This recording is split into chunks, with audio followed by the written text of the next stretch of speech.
Salutations, my friends, and thank you for tuning in to another edition of Factions of Freedom. I'm your host, Noise Era, Freedom Faction, whichever one you prefer, and I have titled this episode, Cultural Revolution, Virus Views, and Preemptive Warnings. That's right, we talk about these statue topplers around the nation, as well as the chads and chops that we see popping up in DC, Seattle, and more. A cultural revolution is taking place here in America that plays a huge part, an integral part, in what we talk about throughout the entirety of this transmission. And in the second segment, we obviously talk about the second coronavirus wave that they're releasing. We speculate, is it the masks? Is it the exposure? Is it herd immunity? Is it the protests? Who knows? We go over all that and more in the second edition, and we close out the transmission talking about a potential EMP-style attack on the U.S. planned by China. We cover that, Operation Gotham Shield, Trump accusing Obama of treason, and more. This is an information-packed transmission to give you that deep, comprehensive view into what's going on. But first, a few quick updates before we get started. You can check out the Year Zero and the Civilization Wars minicast we did earlier this week in the description bar below. Check it out, because we will be taking a 2, possibly 3-week-long break starting July. I need to get my head recalibrated. And with that being said, let's start the show.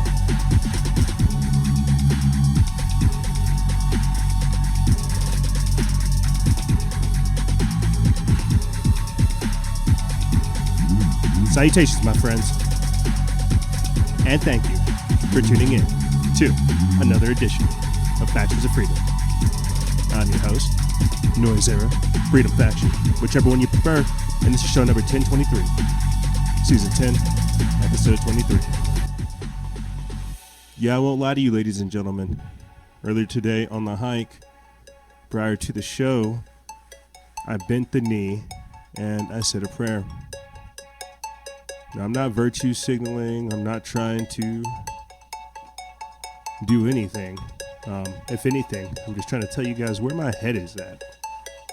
I was filled with such rage, and such fury, such violent thoughts, man. And it's been like this like all week, and I don't know where it's coming from. You know, I don't know if it's because we have our break coming up, so our mid-season break, where, you know, we take these 2 weeks off.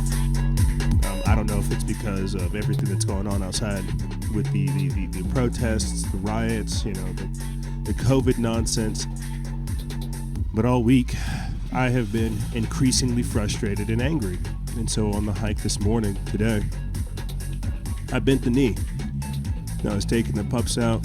You know, and for some weird reason, I just pulled out the headphones, saw a little log right there, cleared out some brush right up underneath it, bent the knee, and said, Dear God, please bless me with the clarity that I need to continue to do your work in these trying times. Dear Lord in heaven, please give me the strength that is necessary to do your will here on this earth. Because these days, and this is where the prayer, I didn't say this part, these days that we're entering into, you know, they're becoming increasingly chaotic. But I did finish the prayer off saying, in Jesus' name. And now, I don't do that normally, but that's what I'm saying. As I was filled with such rage, and such a fervor, that I had to just sit there and clear my mind, man. You know, I could hear the wind blowing.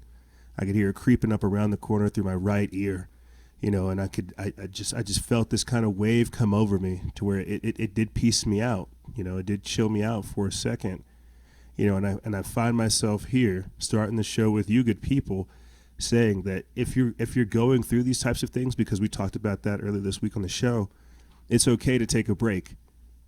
And this is me trying to say, like, it's okay to take a break. It's okay to say that you do need help. It's okay to do these things. What's not okay is denying yourself. What's not okay is allowing more of the pain, more of the frustration to go unchecked, causing pain in your life, causing you discomfort. you see. And so we will be taking a break so that we can get recalibrated because of what is happening outside, what is happening externally, and what has to get done to us internally. Yeah, that's how I would prefer to start this transmission off, to let you guys know that you're not the only one experiencing these hardships. And this is one of the reasons as to why I know I need religion. And why we found the importance of it throughout all this work that we're doing. But with that being said, let's start the show. So, I won't lie to you guys. I'm still trying to figure out whether or not we're going to do a show next week, or if we're going to do like a 3-hour Instagram live that Tuesday, so I can stay committed to shutting down for 2 weeks come July 1st. I'm not sure yet. That's part of the grab bag that you guys will figure out.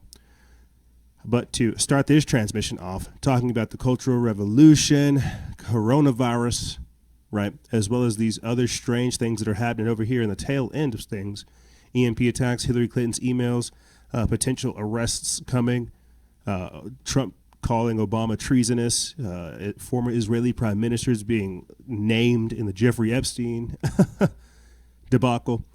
There's all kinds of stuff happening over there, happening simultaneously.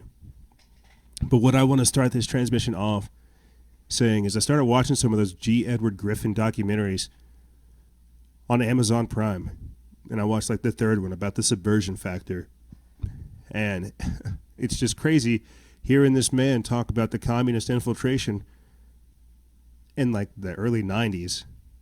And then him referring to the previous 40 years of the communist infiltration of government and how they've destroyed any committees, any intelligence boards, both local for police, statewide. You know, they've done all kinds of different stuff so that they don't have eyes on them. And the infiltration is wide and vast. But to hear it come from somebody talking about it with a 40-year perspective, and this is why we had Craig Fitzgerald on to talk about the history of communism and modern Marxism and more. And again, the subversion of the West, but to just hear it and to get that political understanding is a little bit different. That historical and political understanding is a little bit different.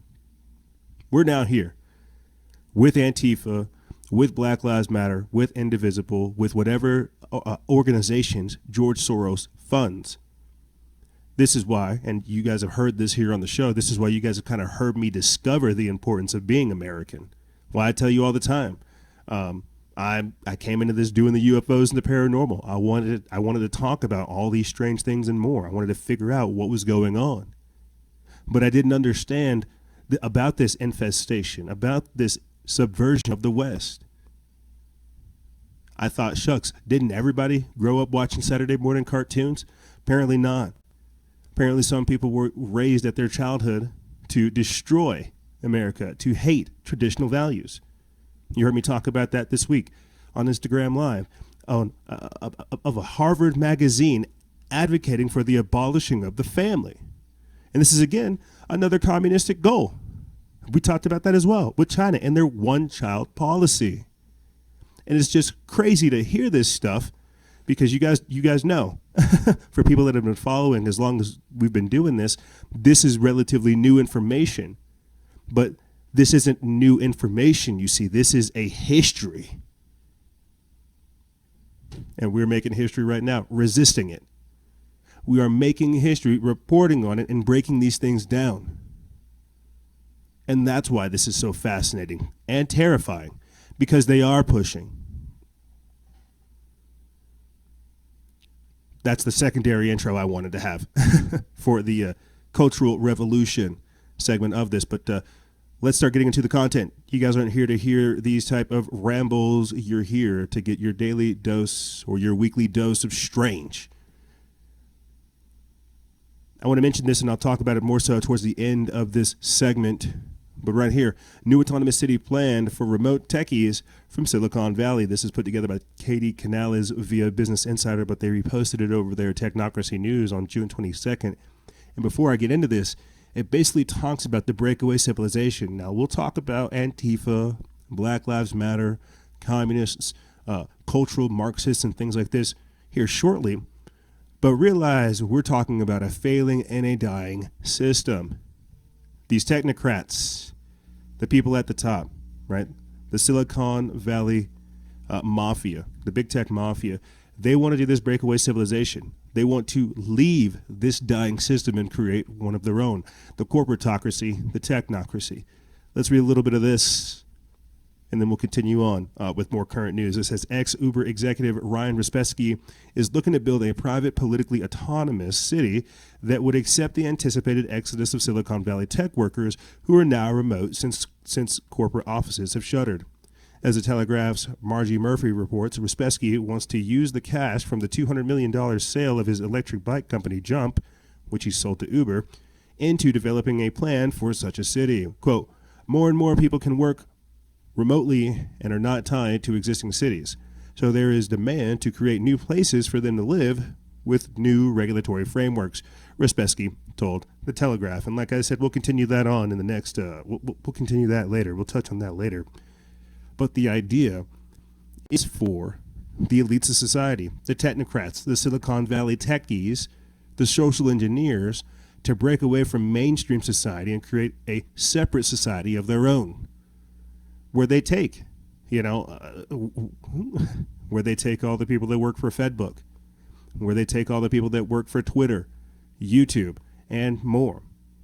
I mentioned that earlier this week as well, that all of the CEOs that left their post, either they're being arrested for the pedogate crimes that are coming up, or they're getting off their primary nation to begin doing that exodus and moving to different locations. Some people are in New Zealand, some people are moving to Virginia, some are moving to these deep underground bases. But right now, we're just at the developmentary phase of them saying, hey, look, we're going to break away. We realize we can work from home, but yet still have the same influence on society. We need to remove ourselves from society because we're going to be doing something even different. They don't want to be victims to their own programming, I'll tell you that. We'll talk more of that when we touch on it later. But more modern day news. We put this up before coming on to the show with you great people. Seattle's CHOP, the Capitol Hill occupied protest zone, has been declared a success by the leader. While it's also being dismantled, there's been 3 shootings, hundreds of different rapes, and all kinds of other violent crimes that have been able to be unreported because, well, hashtag defund the police. But Seattle's CHOP leader claims that they've been a success. They urged protesters to go home and to continue the struggle online. Yeah, that's right. They want them to vote for Joe Biden. All those people who had their air quotes summer of love at CHOP are going to go vote for Joe Biden. Now, before I get into this article, I want to point out again that we've already seen in this is Seattle, Washington, I think in Atlanta as well, different states and different areas are beginning to mimic the very same thing. They're beginning to copycat what they saw in CHOP, and that's exactly what I told you guys would see. This is a recruiting event. This is a copycat event that can be replicated in any area. Let's get into this. We put this up June 25th. It comes from Tyler Durden over there at Zero Hedge. It says protesters at Seattle's Capitol Hill organized protest zone are being encouraged by community leaders and an activist whose brother was fatally shot by city police in 2016 to leave the occupied protest zone. A Twitter account, which claims to be the, quote, official account for CHOP, posted a statement on Wednesday addressed to the, quote, comrades in the struggle, encouraging protesters to leave the area that was established earlier this month in the wake of Black American George Floyd's death in police custody. Quote, the CHOP project is now concluded, the message said. Quote, while we expect a very small handful of holdouts may try to remain in CHOP, no further organizing will be occurring to support this presence, and the number of on-site will be too small to be more than for any annoyance for the pedestrians rather than a zonal blockade. It is unclear who runs the Twitter account. However, the statement was signed as from the, quote, Capitol Hill Solidarity Committee. Last night, the Solidarity Committee received notice from some of our trusted partners that the persons in the park were in danger. We immediately implemented our emergency relocation plan, successfully evacuating most of the park. Thankfully, no danger materialized. However, we are now left with the reality that very few people remain in our beloved CHOP. The message continues. I just want to talk about some of the additional files or posts that were with this. There were, and you guys can go see this on the page. The tweets right there. It says that please amplify the message. Thanks for your guys' support over the past 2 weeks. They say that it was a success. You guys can read the whole thing there. It says, let's not let this momentum die. Please remember to continue supporting any of this kind of revolutionary change we just created by voting for Joe Biden as the president of the United States in November. Yeah, and then it has right here, you guys can see it. It's got the police precinct being taken over. You have a free food station right there, handing stuff out, a library as well. So it came off, like I said before, it came off kind of like a Woodstock with guns, you know, an EDM music festival with guns. It came off as like some type of hippie commune, you know, type deal with guns. And the idea behind that was to, again, recruit people, say, hey, this is our ideology. We want to protest. We want to be able to have freedom. Now, for me, in a weird way, I can't hate these people for doing what they're doing. I would hope that we would see some kind of anti-lockdown protests take place. Who knows? This might have been it, and the media might have, you know, ran with it. But what I'm trying to illustrate to you guys is this won't be the last time we see these type of people operating. You see, we will definitely see more of this type of activities take place because they're just getting started. And I know some people are saying, "Oh, this isn't that big of a deal. You know, let them carry this stuff out." Yeah, let them carry it out. They'll sort themselves out. That's why they're having these shootings. That's why they're having these stabbings, and they're deporting people. There's a whole list of stuff that they're doing.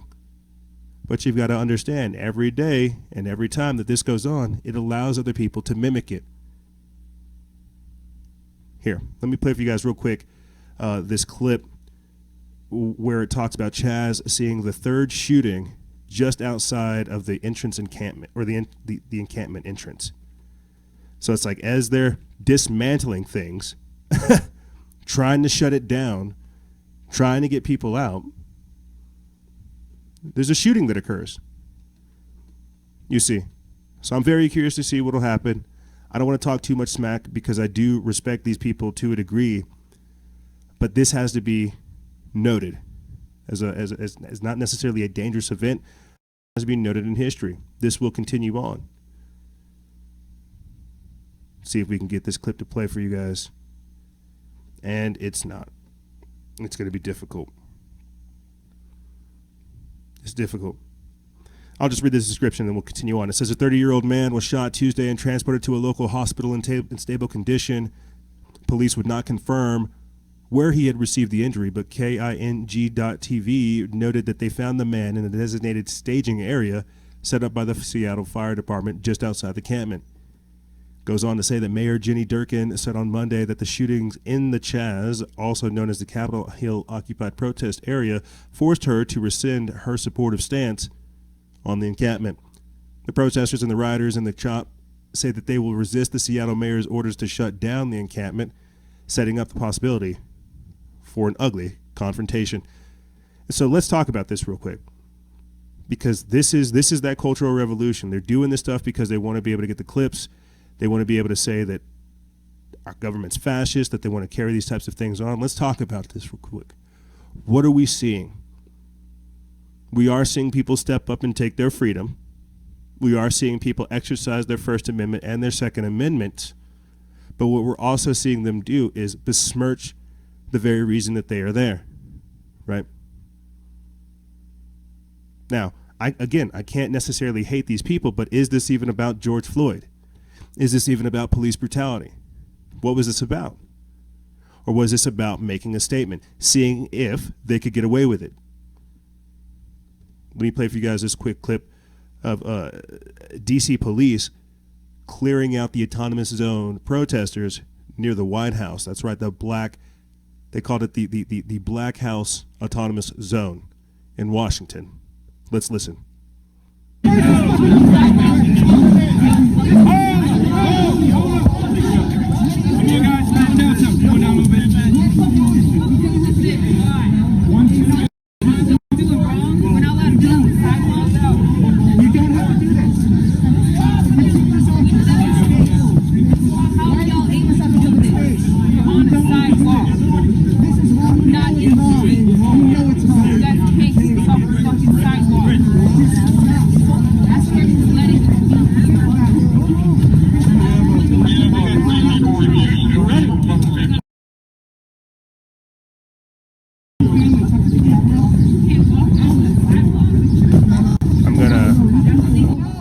I'm gonna let that play in the background as I say something real quick. You know, I keep thinking of Antifa as, you know, these basement dwelling people that are addicted to Starbucks hanging out, right? These are the useless idiots. These are the people that you see out there in the protests. These are the ones that have nothing to do, right? Upwards of 46 million Americans with a job right now, people not working, COVID-19. I keep thinking of like Antifa as just the useless idiots, the ones out there wearing the masks, you know, doing the stuff, trying to cause the agitators. But what I don't think of are the politicians that have signed over, right? The community leaders that have signed over, the business people. That was another thing that G. Edward Griffin talked about. He talked about the communist infiltration and how some communists pose as journalists, as businessmen, influential members of the society so that they can collect data on you. But because they keep no records and they always export it to the Communist Party officials, well, you know how that goes. You see, but we're talking about the useless idiots. We're not talking about the politicians. We're not talking about the banksters. We're not talking about the movers and shakers, the governors, right? That's what we're seeing right now. What we have to understand is when we're seeing this, a lot of these people, they are being used for this image, for this, oh, look at how chaotic things are. Look at how destructive things are, when they are the ones causing the very destruction, causing the very chaos. It's crazy, isn't it? But because we're in this upside down world that doesn't necessarily employ logic anymore, we don't know how to think for ourselves. We go along with it and we say, wow, how crazy is this? How dictatorial could this person be? It's crazy. I don't know. I think because, again, I was just looking at what was going on with G. Edward Griffin, what's going on in the past, what they have planned for us in the future. Just to see it again, just rolled out right now, is almost it's not terrifying, but it's just crazy to see. The useless idiots carry these things out with no problem. But here, let me get this article up for you guys, and I'll continue on right here. It says that the Seattle mayor will dismantle CHOP after the deadly shootings. We put this up June 22nd. It's from the Epoch Times, reposted from the Associated Press. But it says, faced with growing pressure to crack down on occupied protest zones following 2 weekend shootings, Seattle mayor said on Monday that the officials will move to wind down the block-long span of city streets taken over 2 weeks ago that President Trump asserted is run by anarchists. And what's crazy, too, I talked about this a couple or last week with you guys, that some of these business owners were actually victims of CHOP and unable to express their displeasure with the situation. But they can't say that whenever all these kids are wanting to hang out and have fun and do whatever it is they're doing. They can't voice their opposition right then and there. They'll get themselves beat. You're dealing with extremists, right? You're dealing with these radicals. They're not going to want to hear, hey, stop doing this. No, they're going to have to wait till afterwards, and that's exactly what happened right here. Capitol Hill residents and businesses sue the city of Seattle for failing to disband CHOP. This is put up June 25th over there at Signs of the Times. It says a group of Capitol Hill residents and businesses filed a class action lawsuit Wednesday against the city of Seattle for the extensive harm they faced as a result of CHOP, or the Capitol Hill occupied protests. Demonstrators have occupied several blocks around the Seattle Police Department's East Precinct in Cal Anderson Park for about 2 weeks, since the police left the precinct following standoffs and clashes with protesters calling for racial justice and the end to police brutality. It says that Calfo Eeks LLP, the law firm representing the group, said in a statement that the lawsuit is, quote, not a step their clients have taken lightly, adding that they stand with Black Lives Matter movement and support demonstrators' right to free speech and assembly. The plaintiffs include owners of an apartment building in the area and local businesses such as a car tender, Northwest Liquor and Wine, Sage Physical Therapy, and Tattoos and Fortune. The lawsuit seeks unspecified damages. Quote, this lawsuit does not seek to undermine shop participants' message or present a counter message, the lawsuit says. Quote, rather, this lawsuit is about the constitutional and other legal rights of the plaintiffs, which have been overrun by the city of Seattle's unprecedented decision to abandon and close off an entire city neighborhood, leaving it unchecked by the police, unserved by fire and emergency health services, and inaccessible to the public at large. You get that? They had to wait. They legit had to wait for people to say, hey, look, get out of here. We're done with this. You're done. This is cute. It's fun. Yeah, we get it. You know, orange man bad, whatever will help you sleep at night. You're done. We're trying to get back to work. We're trying to do things, but you're having too much fun trying to make a statement. You're causing harm. So you bet people are going to fight back. And because that's getting exposed, because you didn't hear mainstream media mention it at all, you have people running around, toppling statues. Before I play for you guys this quick clip of a Venezuelan activist saying that we need to defend our country against these statue topplers, let me just briefly bring up this clip of George Washington toppled. That's right. George Washington Monument toppled. This is after they wrapped an American flag around him, set the flag on fire, and then ripped it down. After. Because they got to show the disrespect, you know. We put this up June 19th. It comes from Daniel Payne over there at Just the News, Not the Noise. It says protesters in Portland, Oregon, overnight Friday dismantled a statue of a founding father George Washington after wrapping the monument's head in an American flag and setting it on fire, expanding the scope of the recent wave of vandalism against Confederate monuments throughout the country. The statue, crafted by Italian-American sculptor Pompeo Capini and installed in Portland's Rose City Park neighborhood in the late 1920s, was also vandalized with spray paint. And it goes on basically to say that this is a part of a trend, that multiple people are doing this, and you get the picture. I kind of don't even want to play it because we know what this is. It's the same thing I've been saying throughout these couple of weeks. Once they get done tearing down these statues, they'll come for your gods next.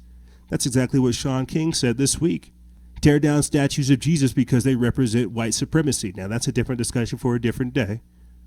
Let's just talk about just the statues, what that represents, toppling things. Remember earlier in the year when we talked about powers and principalities, rulers in high places, right? Bill Gates, the powers behind them that are still working. Notice that nobody's wanting to bring down the Baphomet statues or bring down the Satanic Temple. They'll tear down the Ten Commandments. They'll tear down churches. They'll tear down statues, stained glass windows, and all kinds of other things. But these monuments that they erect to their gods, they won't. Now they're coming for Mount Rushmore. But do you see what this is? It's an attack against your culture. It's an attack against your heritage. It's an attack against your belief. Because these aren't real liberals. These aren't leftists. These are radicals. These are extremists. These are e-racists, if you ask me. These are people that, again, we talked about the occult aspect behind it. These are people that worship that primordial evil, that nothingness. You see. But again, because people don't know history, they don't care to know these things, they don't see where this type of thing goes. Earlier this week, we had Elizabeth Rogalini a Venezuelan activist warning us in America, the U.S., saying, hey, you need to defend your country against these statue topplers or it will be destroyed. Now, we've covered a lot of things in Venezuela, the Food for Fingerprint program, right? Maduro's rise to power, them switching over from the dollar, the petrodollar, to cryptocurrencies and things like that as well. But to have someone tell us from Venezuela, we're not. She goes on to talk about the communist infiltration, the Marxist-Leninist invasion, and more. Let's play this and then we'll continue on. We put this up June 24th. It comes from Baxter Dimitri over there at News Punch. And it said Venezuelans recognize the signs of cultural Marxism that can lead to a communist takeover better than anyone else. According to Elizabeth Rogolini, a Venezuelan activist and social media influencer, Americans should be very concerned about the toppling of statues and attempted erasure of American history by cultural Marxists with a dangerous ideology. Why do I even worry about some silly little statues coming down or some silly little street names changing? Why do I care? It's because the last time I didn't care about this, I was a teenager. I had already lived through this thing when I was living in Venezuela. Statues came down. Chavez didn't want that history displayed, and changed the street names. Then came the curriculum. Then some movies couldn't be shown on certain TV channels, and so on and so forth. You guys think it can't happen to you? I've heard this so many times, but always be on guard. Never believe something can't happen to you. You need to guard your country and your society, or it will be destroyed. We didn't believe it could happen to us. It's true. It doesn't matter. Why worry? None of this matters in the first place. Ah, shucks, these are just a bunch of Starbucks baristas. And as I've been telling you guys, this transformation that's taking place, this societal transformation that's taking place, the lawlessness that's summoning the authoritarianism, has some of those baristas becoming bomb makers. Let me continue on with this article. It says, in an interview on the Ingram Angle on Fox News, Rogolini warned that these actions mark a, quote, slippery slope toward a potential full-blown cultural revolution in America. Quote, it's an attempt to change the identity of the country. That's my opinion. And that's what they did to us, she said. Quote, I don't think they're seeing past what's going to happen next because they're thinking these are just symbols of oppression, she noted. Quote, but I had a lot of friends who told me, oh, it's just Confederate statues. And I said, no, it's not going to be just Confederate statues. Just wait and see. This is a slippery slope. According to Rogolini, any and all symbols of American history are now on the chopping block. Quote, founding fathers are going to be attacked. Religious symbols are going to be attacked. And next, probably museums, she predicted. I mean, anything can be attacked if you just let it happen. If you just let the first ones come down, then there are no limits to what's next, which brings me to a more recent issue. Something that happened here in New Mexico. I should go ahead and tell you guys this. I'm going to be on NPR this week talking about that shooting that happened in New Mexico because we had statue topplers try to come here and carry this type of stuff out. The New Mexico Civil Guard put a stop to that. But you see, that narrative's not out there. Stopping these protests. You see, you're considered a white supremacist or a domestic terrorist, as Joy Behar or Hillary Clinton calls it, fighting for your freedoms and more. This is what's going on. Because it's not about statues, it's not about oppression, it's not about tyranny. It actually is about tyranny. It's about control. It's about what can they get away with. As I said before at the start of this transmission, you hear me learning, or I guess discovering the importance of being American. Because these are not creators, these are destroyers, these are manipulators and controllers. Yes, they want a revolution. They want to rule on the ashes. They don't want to create something. They don't understand that if you burn a tree, you can actually use the charcoal from, like the charcoal in the ash, and put it back into the ground and have like a healthier soil. They don't understand this. They just want to burn everything down. You see, it's the ideology of these people, the cultural revolution that's taking place. That's why I talk so much about the spiritual configuration of these people, the psycho-spiritual configuration. But here it is, right here. Baiting Christians.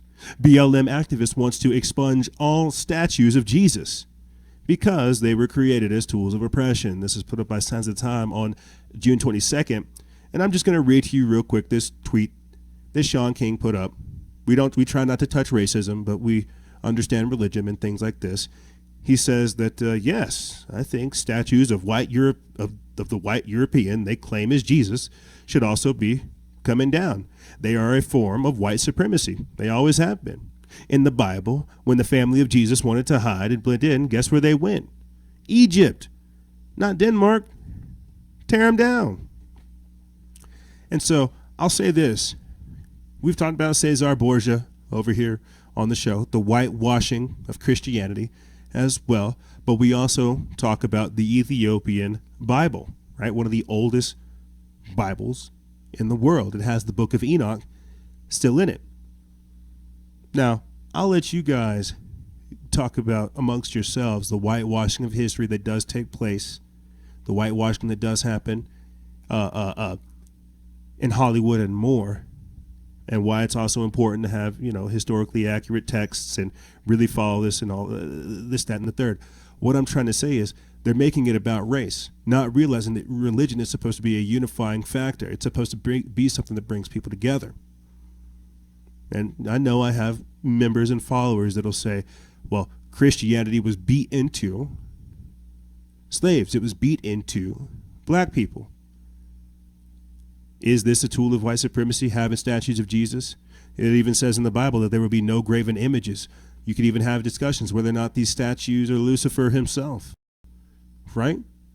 This is a different discussion for a different day, but this is the great philosophical discussion that we should be having, not taking these things down, representing a culture of nothing. Let me read this article. It says, Sean King said Monday, it's time for anything resembling, quote, white Jesus to be expunged from the public square. The staunch Black Lives Matter activist made the comments as online activists continue to debate which statues and monuments were culturally unacceptable in 2020. It says the May 25 death of George Floyd, a 46-year-old black man under the weight of Minneapolis police, served as the impetus for activists to tear down statues of historical figures like Christopher Columbus and George Washington. Quote, yes, Mr. King said regarding his support for tearing down images of Christ. All murals and stained glass windows of white Jesus and his European mother and their white friends should also come down. They are a gross form of white supremacy, created as tools of oppression, racist propaganda. They should all come down. The activists doubled down on the matter in a response to the feedback, saying that, quote, yes, I think the statues of the white European they claim is Jesus should also come down. They are a form of white supremacy. They always have been. And then he goes on to talk about it. And so this is what's happening. And I guess the only thing I can really equate it to is last year and the year before last when we talked about China tearing down churches, China ripping up graveyards, China replacing the Ten Commandments with Xi Jinping quotes, China replacing pastors with Communist Party officials. I guess that's the only thing I can really equate it to, because that's what it'll lead to. No one decided to ask Mr. King what he believed in, no. But now, because we live in this virtuous and morally ambiguous society to where, the woke Twitter mob can tell us how we feel and what's true or not, regardless of research or regardless of actual discussion, we just get activated and told what to do. This is where we are. No real discussions, nothing to actually believe in, believing in the nothingness. The apathy, the nihilism, the self-loathing. Very, very interesting. But again, this is that world that we've entered into, to where we just keep doubling down. We've got to do more.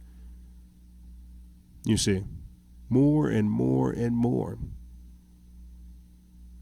Very, very interesting to see all of this stuff kind of take place, to where the technocracy is allowing for the destroying of government, the destroying of religion, the destroying of interpersonal relationships, privacy, and more, that we are just being commanded by nebulous figures being promoted on these platforms. It's just crazy to see, because no one asks what these people represent, what their real beliefs are. They're able to just be be that pawn that revels in the 15 minutes of fame. It's crazy. But speaking of crazy, since everybody wants to tear down statues, this is what you're going to get right here. Army soldier allegedly gave classified info to satanic neo-Nazi group. That's right, a U.S. Army soldier was charged for allegedly giving classified info to a satanic neo-Nazi group. Think about that. So I'm not saying Sean King's satanic, and I'm not saying that he's part of some neo-Nazi group, and I'm not saying that he's part of the communist, Marxist, cultural revolution. But these are the type of people you're going to deal with. People that think that they have your best interest at heart, that can act as if they're your best buddies and then set you up on a silver platter to be delivered to your enemies. That's exactly what this individual did right here. He wanted to get plans. He wanted to give location details of where his squad was going to be to members of his satanic neo-Nazi group, and they were going to come in and come kill everybody there. Is that not what's happening right now in America? Right? Are we not having infiltrators come in here and gather as much information, act as if they are our friends, only to sell us out? Let's get into this.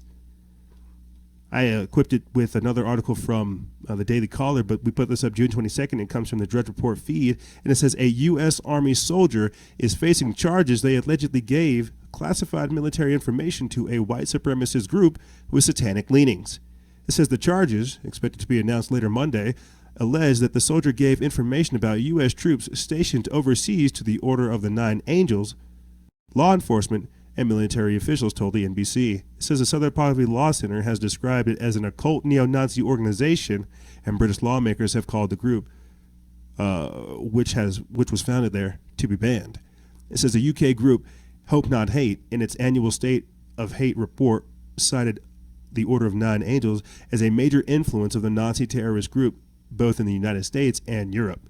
Quote, Order of the Nine Angels seeks to harness supernatural forces to overthrow the alleged Nazarene, the Jewish influence of society, reduce the population of mundanes through acts of extreme barbarism, and usher in a new imperial aeon, a new imperial age, ruled by a race of satanic supermen who would colonize the solar system. The group wrote this year in the report. So think about that. Now, whether or not any of this is accurate, because, you know, it's the Southern Poverty Law Center, they like to smear things and more. But think about this. Again, the mindset of people. We talked about the witches that bind Trump, right? The witches that bind Trump, hashtag Magic Resistance, the Occult World Series that we've done, the Satanic Temple, and more. Now we're talking about Antifa. We're talking about Black Lives Matter activists saying, hey, tear down statues of Jesus Christ. They will have no gods. They will have no religion. We don't want them to have anything. We don't want them to have a lineage. We don't want them to have history. We don't want them to have religion. We don't want them to have anything. These people represent the nothing. A cultural revolution. These people, what these people are doing is rewriting history. And I know we say this time and time again, but I don't think people really grasp it. Grasp what that means. That's why I use the phrase rediscovering what it means to be American. This is why you hear them say, oh, America sucks. America will never be great. You know, no borders, no walls, no USA at all. No one's illegal on stolen land. This type of talk. Because in the communist eyes, they want to use 2020 as ground zero, as year zero, as the launch point for what they're doing. I'm going to read a little bit of this. I mentioned it earlier this week on Instagram Live. I'll put the link for it in the description bar below. But it's an article that comes from Sons of Liberty Media, written by Kurt Nemo. We didn't get around to posting it this week, but it talks about year zero in America and how pulling down statues is only the beginning. Akin to what the Venezuelan activist we just played talked about. It talks about Pol Pot, cultural Marxism, the Cultural Revolution, the Communist Party, and more. I'll read this, then we'll talk about this breakaway civilization right after. Because you have to understand, we're in the latter stage days of America, post-America. We've been underneath a spell for the past 50 to 60 years. This is why I talk about this communist infiltration, Antifa being the modern manifestation. And people have been so brainwashed and brain dead for so long, the same way that you see them going along with the COVID-19 hoax, they don't know what to do with this cultural revolution that's happening. This is why they want to take the new normal in a whole nother direction. Let me read this, because I bet most Americans don't know who Pol Pot was. It says Pol Pot was a Marxist-Leninist, a student of Mao, and the General Secretary of the Communist Party of Kampuchea from 1963 to 1981. He turned Cambodia into a one-party dictatorship. He dreamed of converting his country into an agrarian socialist society he believed would evolve into a communist society. In order to realize that objective, millions were forced to toil in the countryside. Quote, bad elements and new people, intellectuals, government officials, Buddhists, shopkeepers, disfavored ethnicities were either worked to death in rural collectives or executed outright. This is between 1975 and 1979. It is estimated that between 1.5 and 2 million people, nearly a quarter of the population, lost their lives. The Khmer Rouge made Maximilien Robespierre and the Committee of Public Safety during the French Revolution look like amateurs by way of comparison. Pol Pot and the Khmer Rouge called their terror campaign waged against civilization Year One. The idea that culture, heritage, religion, and history must be utterly destroyed to make way for a communist vanguard in the implementation of a revolutionary culture. In China and Russia, similar revolutions resulted in the death of around 100 million people. The Nazis came in a distant second. They murdered a paltry 16 million people.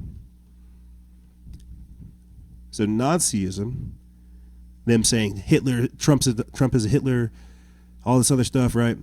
Nazism only killed 16 million people, but communism combined killed over 100 million people. And you can see why, through starvation, which we've covered with Venezuela, right? The Food for Pick and Print program, the protests that have gone on there. Eating of the zoo animals, the Mad Max-like world that's gone over there, the starvation, right? We've covered this. Killing people who don't want to go along with the system, who don't want to get re-educated, or who survive the work camps. Communism. Let me get back into this. It says, quote, I see Black Lives Matter and Antifa as part of a global Marxist effort to destroy the United States. This was said by Dr. Carol M. Miss Swain, and she told it to Sputnik. It says their goals are more about attaining political power and money than protecting minorities and improving society. Their organizational goals might be quite different from the goals of the protesters concerned about police brutality and discrimination. It goes on to say that Lenin wrote, quote, when it comes time to hang the capitalists, they will vie with each other for the woke contract. This is certainly the case now as the transitional corporations jumps on the George Floyd bandwagon. The Ford Foundation, CIA, Amazon, Citibank, Facebook, Apple, YouTube, and many other large corporations are underwriting the effort to take down America under the banner of social justice and the destruction of capitalism. And I'll put that link in the description bar below if you guys would like to learn more, because they basically break down the corporatist revolution that we're seeing right now. This is not a real revolution. This is a bought and paid for revolution. It's got everybody all Twitter-pated acting like they're doing something revolutionary. Fools, all you're doing is going along with your willful destruction. By the very same technocrats, the corporatists that we're talking about. But what did I say at the start of this segment? Right here, new autonomous city planned for remote techies from Silicon Valley. Written by Katie Canales via Business Insider. The corporatists. We talk about George Soros, right? Foreign elements funding destabilization here in our country. What about techies who were able to affect the subconscious mind, program the masses, and manipulate them to carry out diabolical deeds against their very own interests? What happens when corporate America is able to buy up land and manipulate the people? Let me read a little bit of this. Maybe I'll paint a little bit better picture for you. Because right now, We're all in mainstream society. This is, again, their year zero.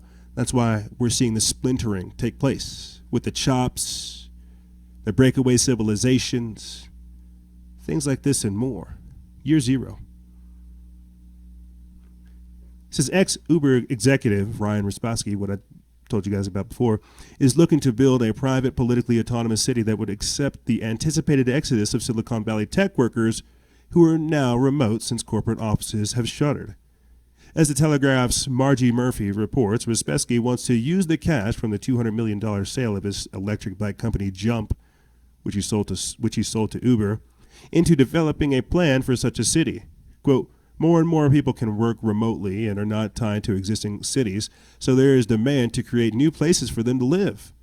With new regulatory frameworks, Rispaski told the Telegraph. He says there isn't a location attached to the project just yet, but Rispaski is in contact with urban planners, including those at the Charter City Institute. He hopes to eventually leverage his connection with Silicon Valley's insiders to make his vision a reality. It says a charter city would entail working with a so-called host nation that would designate land for development. In exchange for an economic boost, they would give the okay for the city to operate independently. Charter cities and the concept of seasteading as a whole have seen a resurgence of interest from Silicon Valley during the COVID-19 pandemic, according to a separate Telegraph report. Seasteads are permanent, politically autonomous floating cities that would operate on international waters, free from government oversight and taxes. As more tech companies embrace work-from-home policies and offices remain closed, employees are allowed more freedom to relocate for the foreseeable future. As it is, surveys have suggested many tech workers are interested in leaving the San Francisco Bay Area for less dense locales, speeding up a, quote, urban flight from the region's cities. But others may simply relocate within the valley and the surrounding areas, like some in San Francisco who are snatching up real estate in the wine country north of the city.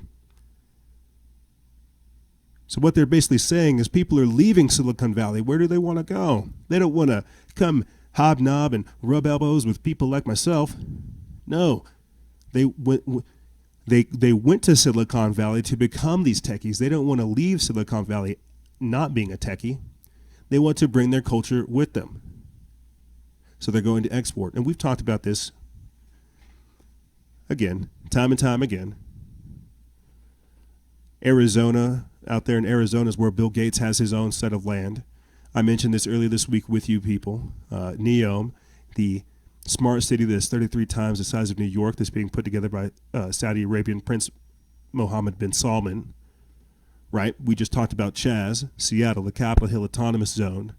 I did the emergency transmission minicast, Zebellion, where we talk about separatist societies being created. But does this make sense to you? We could talk about hollow earth, right, inner earth civilizations, subterranean cultures and things like this, deep underground military bases. Do you get the picture I'm painting for you here? Silicon Valley breaking away from mainstream society is just the most modern day form of it. But they're giving us Chaz and Chop as an effective alternative. Remember, early this year, too, I began to talk about this breakaway civilization that Silicon Valley wanted to create, doing things like Burning Man, but because of COVID-19 and coronavirus, we got kind of caught off guard. But you get what I'm saying. Society is in a huge state of flux, and they're preparing for the collapse. I guess the real question is, are you? We're going to take a quick break, and when we come back, we're going to be coming back like coronavirus. That's right. Apparently, the World Health Organization says that the pandemic is accelerating. What are we going to do? It's not like we're going to go outside and get some fresh air. It's not like we're going to get ourselves healthy again. No, we're just going to freak out for extended periods of time and hope that Dr. Anthony Fauci saves us. Yeah, we're going to take a quick break. And when we come back, we're going to be talking about coronavirus, the social contagion, and the authoritarianism that it's bringing with it, and more. Ladies and gentlemen, don't go anywhere. This is Freedom Faction over here on Factions of Freedom. And we'll be right back right after this.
some form of punishment. Don't mess around with the CDC numbers. Oh no, I can't believe it. We gotta make him a billionaire, oh yeah. And then the final solution, which is a year to 2 years off, is the vaccine. I wear my face mask in my house so I can stop a symptomatic disease spread to myself. And I wear my face mask when I bike so I can placate all the Karens at the park. And now the who is deceiving me? Trade freedom for security. TV's got control of me. I turn it on, they say. Don't take it off till the vaccine's here, oh no. Get microchipped and go back to work, oh yeah. Oh no, I can't believe it. He's not just a nerd, he's like a doctor too, oh yeah. The contact tracer's knocking at my door, oh no. I'm just a number.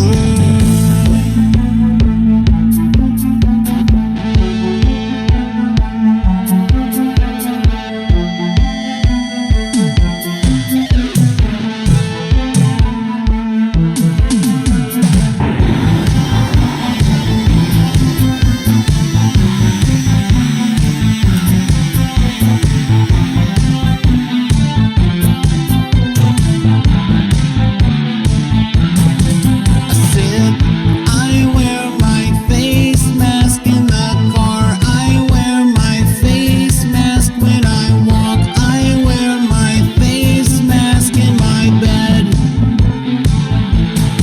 I said, I wear my face mask when I eat. I wear my face mask when I sleep. I wear my face mask, I can't breathe.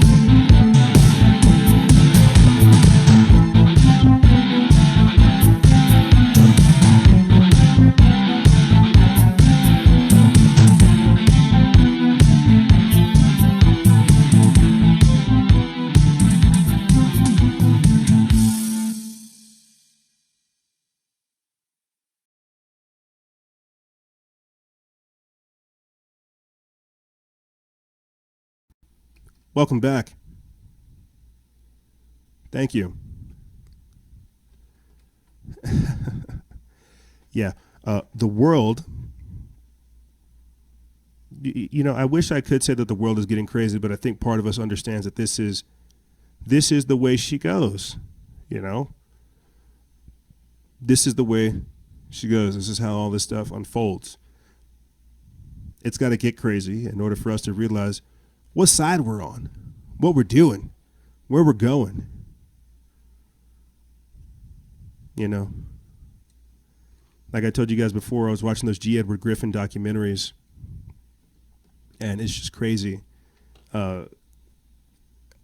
seeing the history of it all, because this is not who we are, but it's definitely who we've become, covering all these things and more. But that's just the history. Let's deal with something a little bit more modern, a little bit more present. And what I mean by that is censorship, or some kind of mishap of something, or I don't know, no video with supported format and MIME type found. I don't know. I'm trying to play this video of Tedros Ghebreyesus talking about the COVID-19 pandemic accelerating, foreshadowing the second wave, but I guess the format won't play. I'll just read to you the caption instead. It says, Australians were warned Monday to avoid traveling to Melbourne as the country's second biggest city tightened restrictions over fears of a second wave. It says the World Health Organization sent out a fresh warning on Monday over the dangers of the new coronavirus, even as France returned to life by staging an annual music festival and sending millions of dollars to children back to school. It says in spite of numerous European countries further easing their lockdown restrictions, Cases around the world are rising, especially in Latin America, with Brazil now registering over 50,000 deaths. So if you want the truth, part of me just knows that they're going to terrify the heck out of you. They're going to scare you. They're going to terrify you, put more and more numbers up. But you see, that's the crazy part with all this stuff that's going on. How do we know that this isn't real? How do we know that it isn't fake? You get me? Because we don't trust authority or science. How would we know? Dr. Anthony Fauci came out a couple weeks ago and said that. Or I think just last week, and said, Americans, they don't trust science, or they don't believe in science, and they don't believe in authority. It's like, well, yeah, we're not going to believe in science or authority when you guys are lying to us. When we have to go do our own research and realize that you're promoting death science, heck yeah, we're not going to believe in science or your type of authority. You degenerate liar. We're also not going to believe in science and authority whenever there are people literally able to see Google manipulating search results. Being able to type in 323 new cases, something, 3 cases, any kind of combination of 3 digits and then new cases, and then being able to see it. And what I mean by that is earlier this week, I'll play the clip for you guys, there was kind of like a hack or a glitch. Something happened in the Google search results to where maybe the algorithms were messed up. I don't know. But the number of cases, whatever 3 digits you put in there, you were going to see it. People tried it on Bing as well. DuckDuckGo. It was everywhere. Must see Google manipulating search results to ensure any 3-digit number will show COVID-19 panic porn at the top of the list. This is written by Jim Hoft over there at the Gateway Pundit. They put this up June 22nd.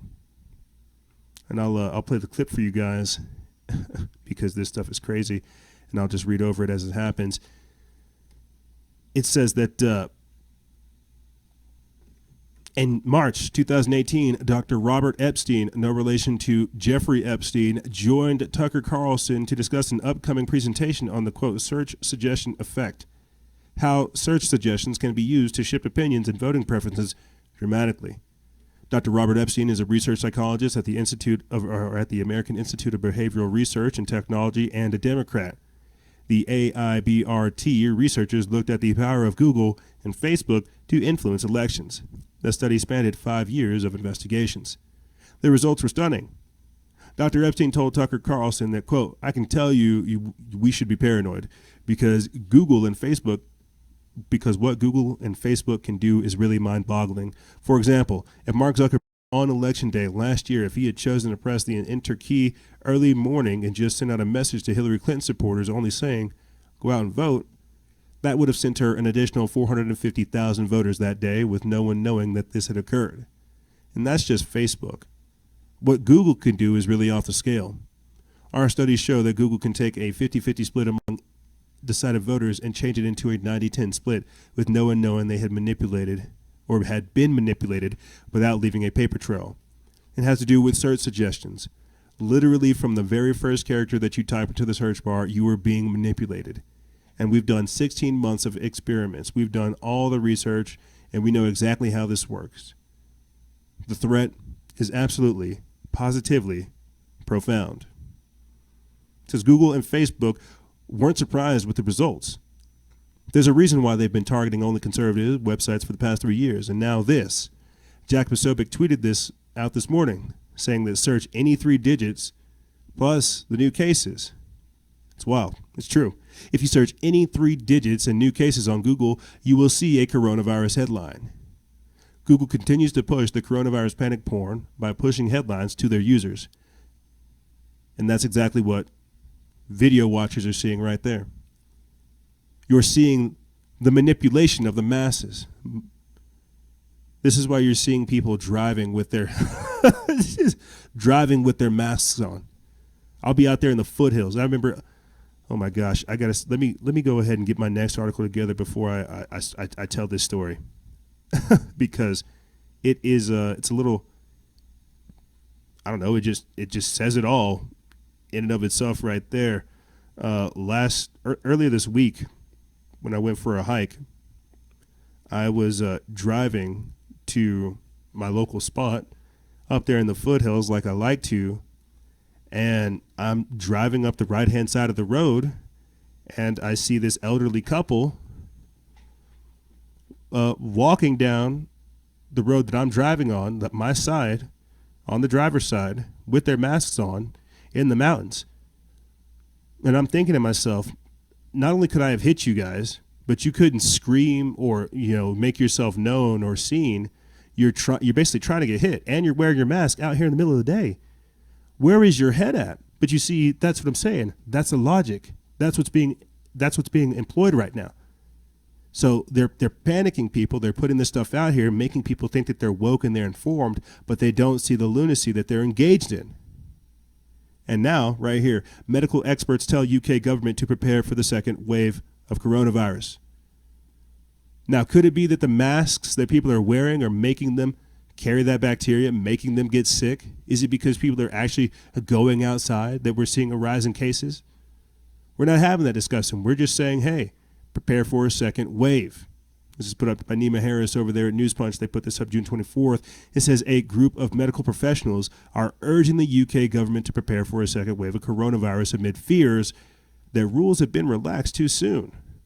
It says the call comes as debates rage about the efficacy of COVID-19 measures, and just as the country relaxes its lockdown restrictions. RT reports that in an open letter addressed to the, quote, leaders of all UK political parties, the group of doctors from among the country's leading medical institutions requested the creation of a, quote, forward-looking review to determine how best to cope with the possibility of an uptick in COVID-19 cases.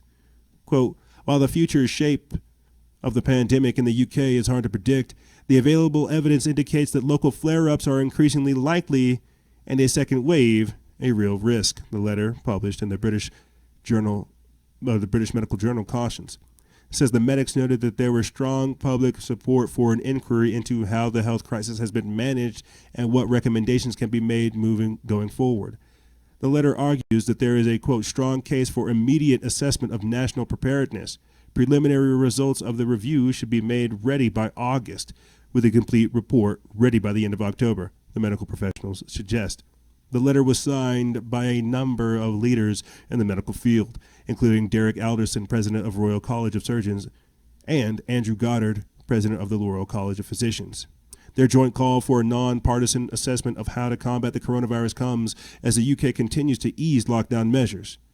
Prime Minister Boris Johnson announced on Tuesday that the 2-meter distancing rule, the social distancing rule, will be relaxed starting next month, and that the pubs, restaurants, hotels, hairdressers will be allowed to reopen beginning on July 4th. However, face masks are still required on public transport, and the government the government continues to issue draconian rules purportedly designed to stop the spread of the virus, including guidelines on whom you're allowed to hug. You want that? You want the government saying, hey, you can't hug this person because XYZ. You better not hug them. You better not show affection. I know some of the stranger things that have come out with COVID-19 is one of the guidelines I saw is for like tennis. It's like you can play tennis, but you can't pick up your opponent's ball and serve it back to them. And I'm like, well, how are we just supposed to juggle it like all the time? But this is, again, more of that communistic control, more of that global Marxist, global communist control, where they think they have that much control over what you say, what you see, what you can do, who you can hug, right? Give it a couple of more months and they'll tell you what you can eat. I wanted to mention this with the previous segment, right? With all the statue toppling and this, that, and the third. I saw an article pop up about giving Greta Thunberg her own statue, huh? I don't want to sound racist, but is that not white supremacy? You see, I'm waiting for Antifa to summon up their religious belief. I want them to talk about what their psycho-spiritual configuration is, what motivates them. And shucks, I hate to say it, but it's looking like Greta Thunberg is going to be their pope, going to be their saint. You get what I'm saying? These people have an ideology, is an anti-human, anti-God, pro-earth agenda. And we're in the beginning stages of it. Mark my words. You already see them canceling culture. What happens whenever they add that environmentalist, earth worship aspect? You see the virtue signaling that's happening right now, the mask shaming that's taking place. What happens if we have to go back into lockdown to protect the earth? Let me get back into COVID-19, chaos, the virus views right here. There's just a 1 in a million chance of contracting COVID-19, says expert. This is written by Signs of the Times. They put this up second. It says Professor Sean McCockney of the Royal College of Surgeons said that people in certain countries could now feel safe to hug elderly loved ones once again. Wow. Really?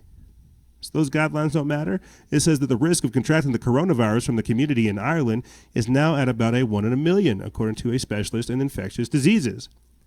Professor Sam McCockney, head of the Department of International Health and Tropical Medicine at the Royal College of Surgeons, said that the people in certain countries could now feel safe to hug elderly loved ones again. There's a 1 in a million chance. There's also an infectious disease specialist that claims coronavirus might die without a vaccine. So we don't need Fauci and we don't need Bill Gates. Continuing on, it talks about McCockney was speaking to Brendan O'Connor on the RTE Radio 1 on Saturday and said that most new daily cases are known contacts of other cases and that have chances of unexpectedly contracting the virus while out and about are exceptionally rare. Quote, the number of unexpected cases of COVID-19 or of SARS-2 virus is around a 1 in a million level in Ireland, and many of the numbers that we are seeing each day in Ireland are known contacts of other cases, so they are not unexpected. The majority of new cases are house or work contacts, according to McCockney, and mostly new diagnosed cases have already been in self-isolation. Quote, they're already in self-isolation because they already know to be close to somebody who had it already. So they're part of a known chain of an epidemic spread. He said that it is safe for people to, quote, hug your granny in counties like Donegal and Leitrim, which have recorded virtually no cases in the month of June. So you can catch it, but it's not going to be deadly. And we've talked about this before in the previous episode with COVID comeback. Less deadly, more contagious. It's got an extremely low death rate. So why are we worrying? You see, that's what I worry about. Why all the stress? Why all the worry? Why all the hype? You see, all that fear, that stuff's not good for business. What are we worrying about? Well, but again, when you got brain dead masses, uninformed, uninspired, demoralized, and disenfranchised people who are already fearful and brainwashed, you're going to terrify them.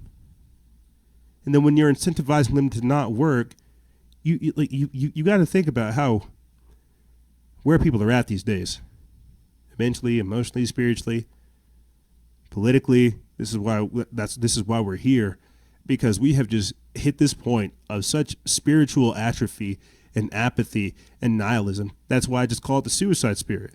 You have people who are so afraid to go out and live, they die early. But now, because they've been fearful, because we've had these things happen, you have the World Health Organization chief asking, again, for global cooperation as cases surge and the supply chain issues come into focus. Now, I'm worried about that. Supply line disruption, people not working, the food supply line shutting down, inflation going nationwide, crops being destroyed by locusts. That's what I'm worried about, not so much coronavirus. I'm worried about coronavirus being used as a pretext to scare people into submission for sure, so that they don't work, causing the collapse. That's what I think will happen. But I'm not worried about coronavirus itself. Let me read this article. We put this up June 22nd. It comes from Sophie Mann over there at Just the News, Not the Noise. It says the head of the World Health Organization on Monday reiterated the point that global leaders should stop politicizing the coronavirus pandemic and focus on coming together to fight it. Dr. Tedros Ghebreyesus, the known communist that actually got praise from Bill Gates and President Xi Jinping of China, reminded the world that the virus continues to spread in record numbers. The current number of reported coronavirus infections is accelerating rapidly in Brazil, Iraq, and India. Some U.S. states in the South and Southwest have reported significantly increased numbers as well as local governments begin to reopen cities for business. Germany is presently facing a large outbreak of the virus stemming from a slaughterhouse. Quote, "This is an outbreak that needs to be taken very seriously," said a spokesperson for Chancellor Angela Merkel. India saw 15,000 new cases of the virus on Monday, bringing their case total to just over 425,000. In neighboring Pakistan, hospitals are seeing up to 7,000 new cases a day as facilities begin to turn away patients due to overcrowding. 40% of the nation's 220 million people live in poverty. And I want to say this real quick before I continue on. A lot of people, especially in Beijing, are worried about catching the virus in these overcrowded testing centers. I'll say that again. People are worried about catching the virus at these testing facilities because of the conditions that they're in. They're not organized. There's no social distancing there. You're sitting right there waiting to get tested. And what did we find out about the test kits? Some of them are faulty. Some of them actually contain coronavirus. So you're giving coronavirus. People have every right to be worried about these things. So the second wave could come from a number of things. People who actually have the virus, spreading it, human-to-human transmission, right? The bacteria from the masks. There's all kinds of different vector points that we have to think of. But that's the thing. Think about them, process them, and realize that. Another thing you have to keep in mind as well, doesn't it take 2 weeks to show signs? Have we not been protesting for 2 to 3 weeks? How are we seeing such a surge in cases so frequently, so recently?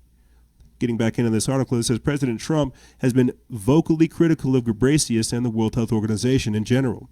Several weeks ago, during a Rose Garden address, the president said he would be withdrawing U.S. support and funding from the organization, which he claimed favored a defense of the Chinese government as they kept news of the disease a secret from the world in December and January. Nearly 9 million people have been infected by the novel virus globally, and almost 500,000 have died. The UN AIDS Agency has issued a warning that the global pandemic may cause a supply chain crisis of AIDS drugs in developing countries. The agency said that the border closures and the lockdowns were impacting the production of and distribution of the life-saving medicines, which could lead to the shortages in the next 8 weeks. As of 2019, more than 24 million people across the world were on antiretroviral medications. Several global pharmaceutical companies are racing to deliver a coronavirus vaccine as health policy experts and politicians ruminate on what distribution of the cure will ultimately look like. Hopefully it'll be without. I think everybody is generally worried about the development of this vaccine, simply because of Bill Gates frothing at the mouth, trying to become our president, trying to give us his gift, getting Dr. Tedros Ghebreyesus to lie to us, to advocating the works of China, locking down people and more. I think everybody is generally worried about this vaccine. With Johnson & Johnson having to pay, I forget the exact number, but having to pay billions for their talcum powder, their baby powder, giving people breasts, giving men breasts, and giving everybody else cancer. AstraZeneca, Gilead, and all these other pharmaceutical industries racing to develop this vaccine has everybody worried. And everybody should, because everybody won't take it, because they're realizing that the coronavirus is losing its potency and that it could go away with a vaccine, without a vaccine. But people don't want that. People have such undying faith in the system, the very same system that disenfranchised them and robbed them of their rights and their power. They have such undying faith in Operation Warp Speed that they want that vaccine. They crave it. The same way that mask gives them that sense of security, that vaccine will do the very same thing. Well, since we're talking about pharmaceutical companies and things like that, why don't I mention that Bayer, one of the pharmaceutical giants, has agreed to pay a $10 billion settlement to thousands of Monsanto glyphosate lawsuits. Monsanto's getting taken to trial. Bayer's having to pay for them. It's great. Great. This is good. But and other times we would be able to celebrate this wonderful victory, people being justice being met, right? Outside of Dwayne Johnson, another person that received, I think it was like $528 million from the lawsuit payout. This stuff is good because this shows the track record and the history of what's going on. Many people don't know this, but Bayer has ties to working with the Nazis during World War II. So one of these people getting involved, and I'm sure the vaccine development, if not Bayer themselves or one of their subsidiaries, is some of the things that we should watch out for. This is why I'm just skeptical of anything that comes from Big Pharma, but let me get into this. We put this up June 23rd. It comes from Tyler Durden over there at Zero Hedge. It says, after decades of widespread use as company scientists played down research showing a definitive link between the product and growing rates of non-Hodgkin's lymphoma, Monsanto parent company Bayer has agreed to pay up to $10 billion to settle claims that glyphosate, the active ingredient in Roundup, causes cancer. Citing people familiar with the matter, German newspaper Handelsblatt reported that the company has agreed to settle tens of thousands of glyphosate-related lawsuits in the U.S.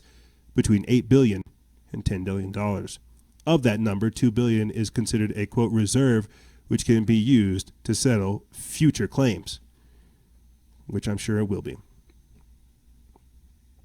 But see, we're worried about a virus. We're not talking about this.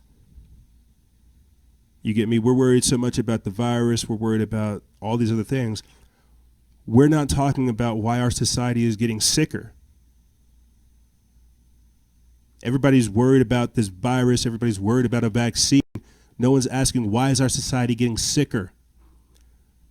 Why are we allowing these poisons and these toxins to be introduced into our society? Why is our environment making us sick? Yes, great. Take Bayer and Monsanto to trial. Bill Gates, too, while you're at it. Shucks, go ahead and throw Anthony Fauci. But no one's talking about why our environment is getting more and more toxic. That's what I worry about. You know, I'll say this before I get into this article. I was in a meeting this past weekend with somebody from my local water authority. And after listing about several different chemicals that I could not, for the life of me, remember, you know, talking about how they're treating the water and the different things they're doing to make sure that it's clean, because we were talking about water filtration and fluoride and what was it? It's like fluoride and lithium and all kinds of other chemicals, harmful chemicals in the water to dumb you down. And here this guy is talking about all these chemicals that they introduce into the water.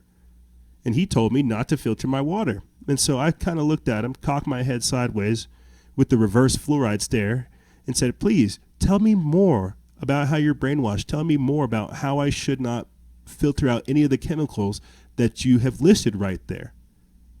You see, but this is, again, more of that sheep talk, more people not thinking. So again, no one's asking questions as to why our environment is getting sicker. You want to talk about toxic masculinity? Well, can we recognize it? People flush so many pharmaceutical drugs down the toilet. Are we even men anymore? There's estrogen in the water. I'm rambling. I'm ranting. But no one's asking the question of why our environment is getting sicker, which leads me to my next article right here. It comes from the Epoch Time. This is written by Rahul Vaidyanathan. It says 5G's timing is perfect for the COVID-19's accelerated societal transformation. And in this article, he basically breaks down how 5G has helped accelerate everything we're going under. How COVID-19 has helped accelerate the deployment of 5G. Remember when we covered that? Remember when we covered how, as we went into lockdown, 5G was going up? And how they began to activate it? And that could be what we're seeing as well. I forget, it's like exomes or something like that. I have to do a little bit more research before I present this to you guys. I don't want to sound even more crazy than I am. But you get the point. Why is our environment making us sick? It's because of things like this. It's because of things like 5G, because of things like Bayer, like Monsanto, like the chemtrails. You see. Let me read this. It comes from Epoch Times. They put this up June 24th. It says the next generation of wireless technologies, 5G, is one of the fundamental enablers of the so-called Fourth Industrial Revolution. And as society shifts towards a new normal of decentralized life, its advantages are becoming critical. This says experts on the nascent technology gathered online from the Collision from Home conference on June 23rd to discuss 5G's revolutionary nature and how humans will likely need to adapt to utilize its benefits. The annual Collision Technology Conference, one of the world's premier tech summits, was virtual this year due to the pandemic. It's a silver lining of COVID-19 that this societal transformation is as convincing as it is nowadays to more people, said Marcus Weldon, Chief Technology Officer and President of Nokia Bell Labs, when interviewed on the first day of the 3-day online summit hosted in Toronto. Quote, COVID-19 has taught us all that businesses need the ability to remotely optimize themselves, he said. Companies are already reevaluating their real estate footprints, said Alex Rogers, Executive Vice President at Qualcomm, a company focused on the research and development of communication systems. Quote, 5G is going to be extraordinarily instrumental in enabling that work from anywhere. It's going to be a new normal, not just working from home. That's right, a new normal. The Internet of Things, 5G, roll it out. Yeah, you see, there are some people that want to go back into the lockdowns because they benefit. That's what I told you at the start of this. Who stands to benefit? The telehealth, the telecom industries, Microsoft, Google, Fedbook, Twitter, YouTube. That's who benefits. That's why I tell you it's an anti-human, anti-God, pro-earth agenda. And we'll talk more about the autonomous society and the building of the matrix and everything else that comes with that. But that's what this is. COVID-19 has done nothing but accelerate COVID-1984. The technocracy, the corporatocracy. Realize that as you are sitting alone by yourself, doing your self-isolating, realize that you're being re-educated through the media, through the masses, and through the information. Yeah, school might be out, but kids still have to have classes online. You, as the individual, either going to school or being the parent or even being a student, are going to be radically re-educated from the surrounding social information, from the news or from people around you, your community. You see, this is that societal transformation that's taking place. And they're using COVID-19 as a cover. We covered that just last week with you guys, the Great Reset, right? The socioeconomic reformation and the socio-political reformation that's taking place, a realignment of our views. Because again, this comes from that global communistic order, that cultural Marxism, that cultural revolution that's taking place, where they rob us of our rights, where we say, take them, we don't need them. You see? All this, people are talking about, defund the police, get rid of police and all this stuff like this. I don't think people know what you're doing. That's why I say you're going to be summoning the lawlessness. You defund the police, the UN's going to come in here, and they're not going to have the same rights you're wanting them to, or that you think you have. You're not. And then it'll get worse. It'll get to a point to where people don't, well, shucks, they already don't have rights. It'll get to a point kind of like this. Right here. Police robots are being used for social distancing control. This is written by Muhammad Fazil Abdul Rahman via Smart Cities World over there at Technocracy News. It says COVID-19 is accelerating the adoption of police robots in several cities such as Tunis in Tunisia, Guangzhou in China, and Chennai in India. That's right, because humans are bad, right? Stay 6 feet. Keep your distance. Humans are bad, right? This one's not wearing a mask. Call the Karens. Because people are bad. Get the robots. Get the robots. Oh, see, that's the other part about this that people aren't aware of. We keep trying to shut everything down and not working. Somebody's got to keep society going. Well, that's going to be the robots. See, robots don't have to take a sick leave. Robots don't have feelings. Robots don't feel weighed down by any of this type of stuff. They'll go out there. That's what they're designed to do. You see how this works? This is what this is doing to people, where they're embracing this kind of like autonomous approach towards life, not really thinking, not really feeling, just kind of shuffling around from objective to objective. Check this out right here. Prepare for fearful masses. The toilet paper panic buying is returning as people are preparing for the second wave. This is written by Max Slavo over their SHTF plan. It says the mainstream media continues to do its job well. The mass panic among the public is rising yet again in the aftermath of the fake second wave being perpetrated by the mainstream media and the commands of their handlers in government. So we'll put the link for our My Patriot Supply affiliate in the description bar below if you guys want to go ahead and get your storable goods. I'm worried more or less about us not working, inflation, mobs, not having to deal with the social factor and the social contagion of people looking at me silly because I'm not wearing my mask and not wanting to do my clown dance. But in different areas, because we know that a decent amount of our audience is in New York and California, you guys may have to wear masks. We found this out this week, that in, I think, New York and in New Jersey, it's now a legit crime to not wear it. It's been mandated right here. Not wearing a mask has been made a crime in the far left state of Washington, as New Jersey, New York, and Connecticut are now imposing a 14-day quarantine. So we'll put a link for our American Warrior Appeal freedom bandanas that you guys can wear. It's what I wear whenever I have to. I don't wear a mask, so people can see that I'm pissed. But I also make sure that I match my awareness with preparedness. I'll put those links in the description bar below because people have to be prepared, but we shouldn't capitulate to these things. We shouldn't willingly be trying to get into it, buying the toilet paper, shaming other people, calling people terrorists that don't want to go along with this. The very same people that were calling those lockdown protesters terrorists are the very same ones calling for the defunding of the police, talking to you about racial justice and more. This is what happens when you have a corporate revolution. People don't know what the hell they believe in. They're just saying stuff that comes to their mind because it's not their mind. They've been taken over. And it's sad because sometimes when people are wearing these masks, you're not getting enough oxygen to the brain. You're inducing anxiety. You're getting fearful, and for some people, almost violent. And again, you got to think about what this new normal does. Like there's just so many psychological things with this that I do legitimately worry.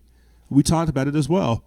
We've seen a year's worth of suicide in 4 weeks because of the lockdowns. I'll say this, and then I got to take a break.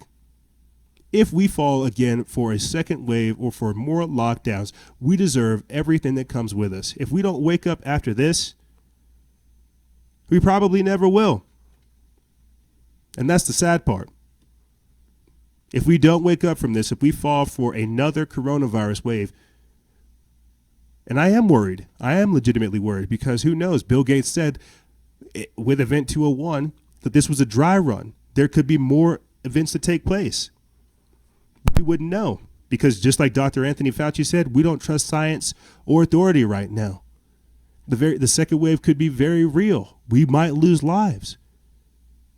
But is it worth going through all this chaos? Is it going to be more deadly than the first?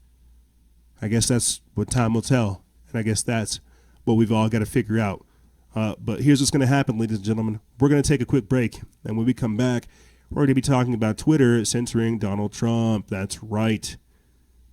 The technocracy. That's what I'm saying. The technocrats having more power than governments. Pope Francis has a Twitter. Donald Trump's not about to. The technocracy and more is on the other side. Preemptive warnings, Operation Gotham Shield, Trump accusing Obama of treason, and more on the other side. Ladies and gentlemen, don't go anywhere. This is Freedom Faction over here on Factions of Freedom. And we'll be right back right after this.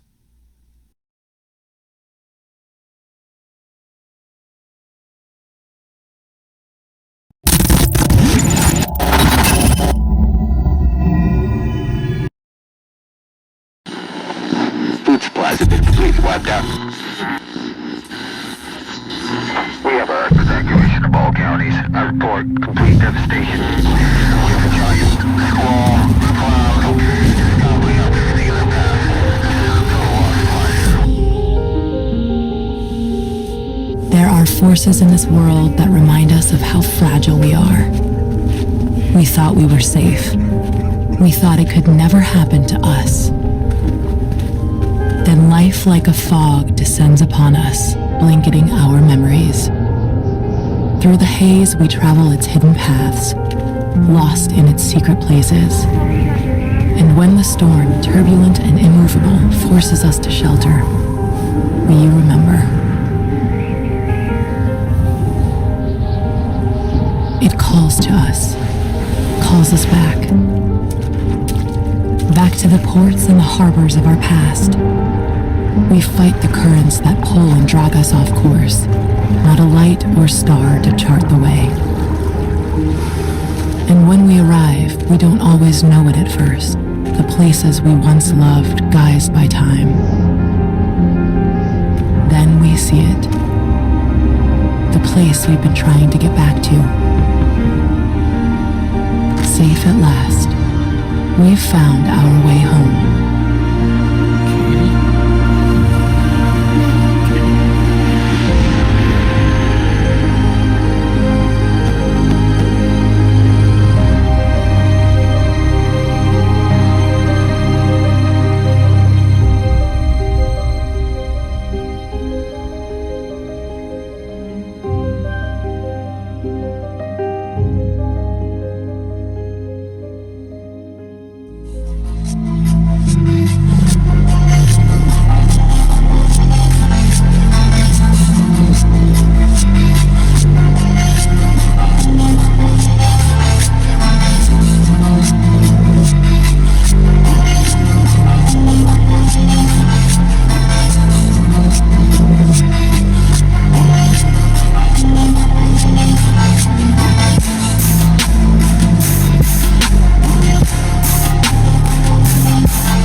And we're back.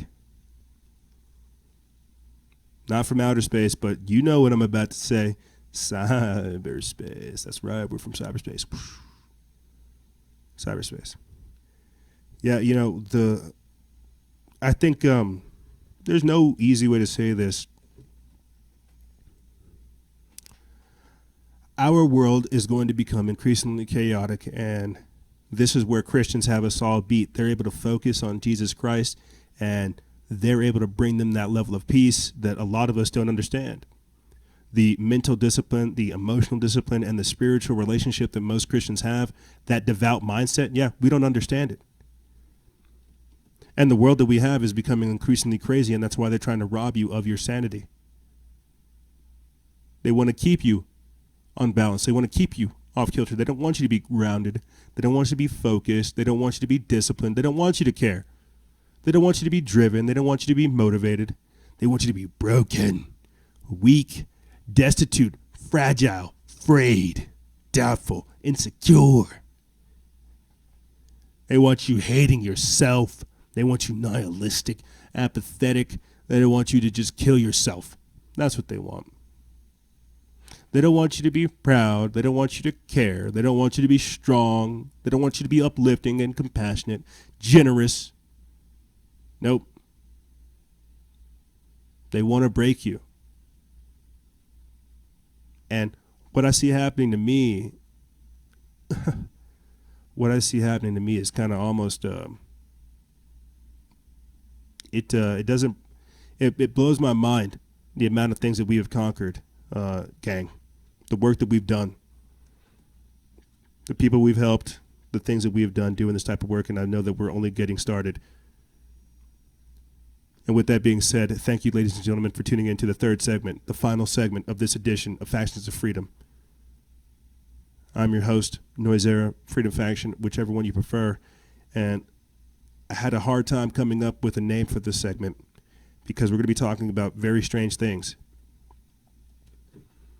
That's why I say the world that we're entering into, it's going to become chaotic. Post-America, the New World Order, the technocracy, the corporatocracy.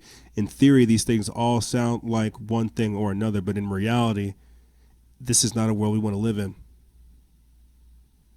You know, the social credit score, mark of the masks of the beast, right? The mark of the beast style system, all this stuff. Prophetic. Not pathetic, but prophetic. So let's start getting into stuff. Early this week, Donald Trump got censored again. If you ask me, that's again another one of those preemptive warnings. That's them saying, "Hey, look, you may think you hold the power, but you don't. You may think you hold the power, but you don't." Twitter censors Trump over his warning to lawless protesters outside the White House. It's by Numa Harris over there at News Punch. They put this up June 23rd. And the tweet that got checked was this. He says, "There will never be an autonomous zone in Washington, D.C. as long as I'm your president. If they try, they will be met with serious force." A couple minutes later, the Twitter safety verified account says that we've placed a public interest notice on this tweet for violating our policy against abusive behavior, specifically the presence of a threat or of harm against an identifiable group. So before I go on and read into this, the details of this article and stuff like that, let me say that, again, the whole point of this is for the technocracy and the corporatocracy to flex their strength. Okay? This isn't about virtue signaling and trying to care about whatever unidentifiable group that was labeled right there. It's about them saying, "Hey, we see you're trying to run a country. Sure would be a shame if somebody were to hack what you're doing." This is nothing more than a quiet flex of our technocratic overlords slapping President Trump. Now, for a while now, you guys have heard me ask the question about the technocracy, the corporatocracy. You've heard me mention, as I said before, going into break, that the technocracy has more influence than governments. The corporations also help rule this thing. Corporations have Twitters, but you see how that works. They, our technocratic overlords, will be the ones that allow us to live, that tell us what we're allowed to do, how we're supposed to feel today. I wish I would have queued it up, but there's like an iconic clip from the Doctor Who series with Christopher Eccleston and Billy Rose. I forget, I think that's what her name is. It's like Billy something, but her character name is Rose.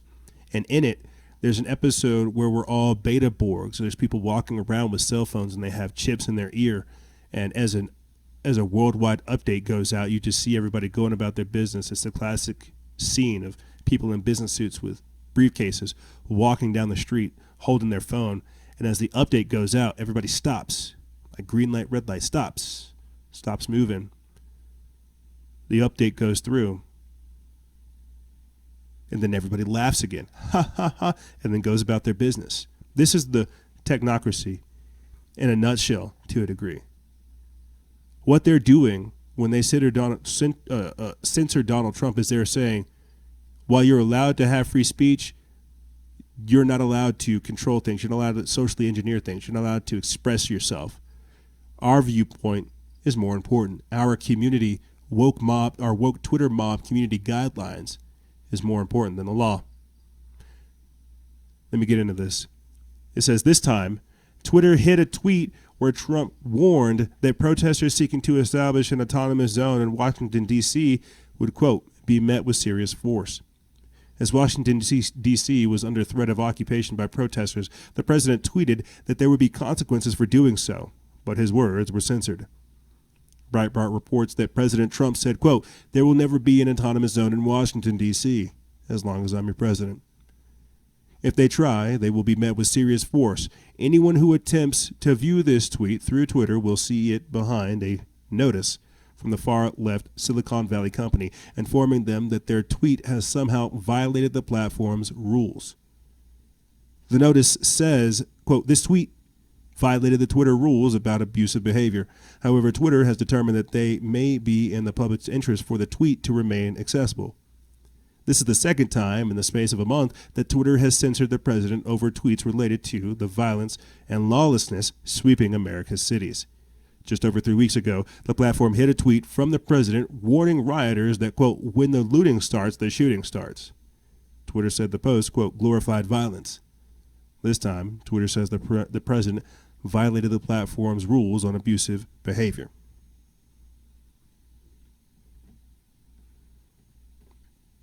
So I just want to say real quick that there are talks in the winds because of all this censorship that is going on of Donald Trump migrating the Parler.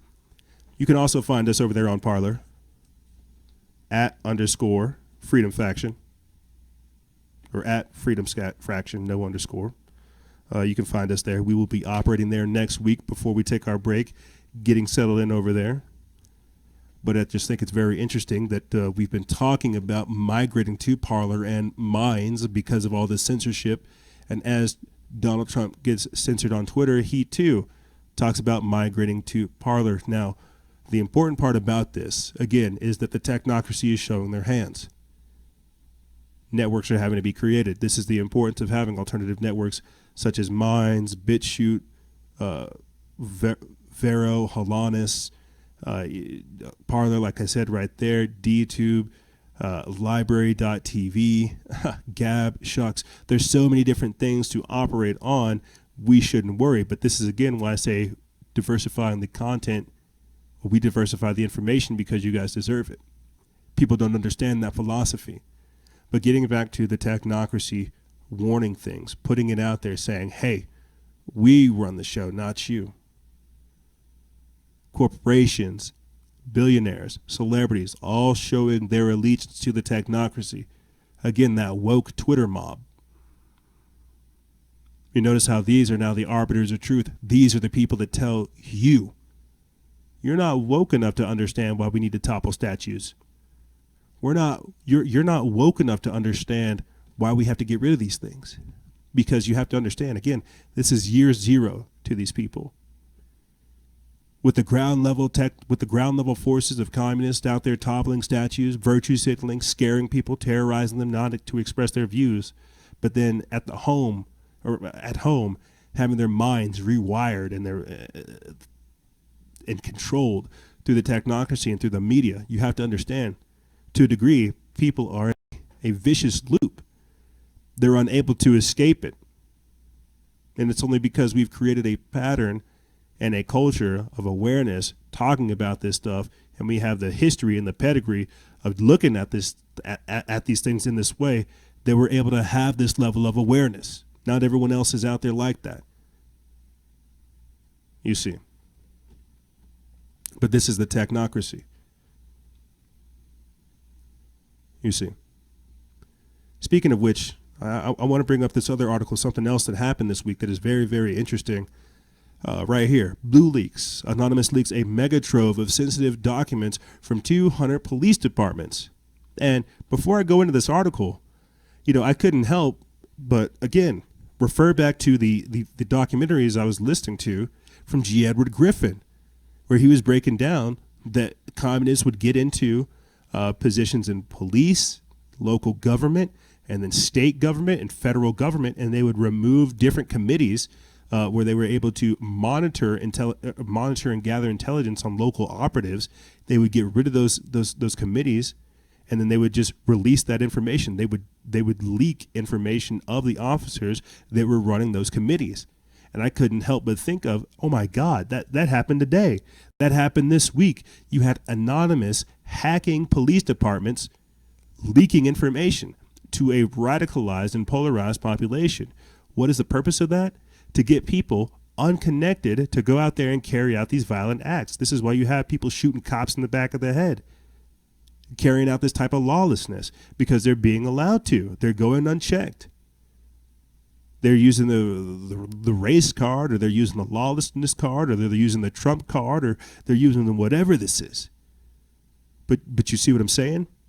And that's what's so crazy, because with QAnon and Anonymous, you would think that they're here to expose all this stuff. But I guess this is what the audience members mean when they say Anonymous has been taken over. Let me read this article. It comes from Elias Murat over there at the Minds Unleashed. They put this up June 23rd. It says, as the United States continues to experience unrest following the deaths of Ahmaud Arbery, Breonna Taylor, George Floyd, Rashard Brooks, Andreas Guardo, and dozens of others in the past month, the anger over police brutality and racism continues to remain palpable across the country. And with protests continuing across the country and the world, hacktivist group Anonymous has published hundreds of thousands of files online that it claims were leaked from over 200 federal and local law enforcement offices across the country.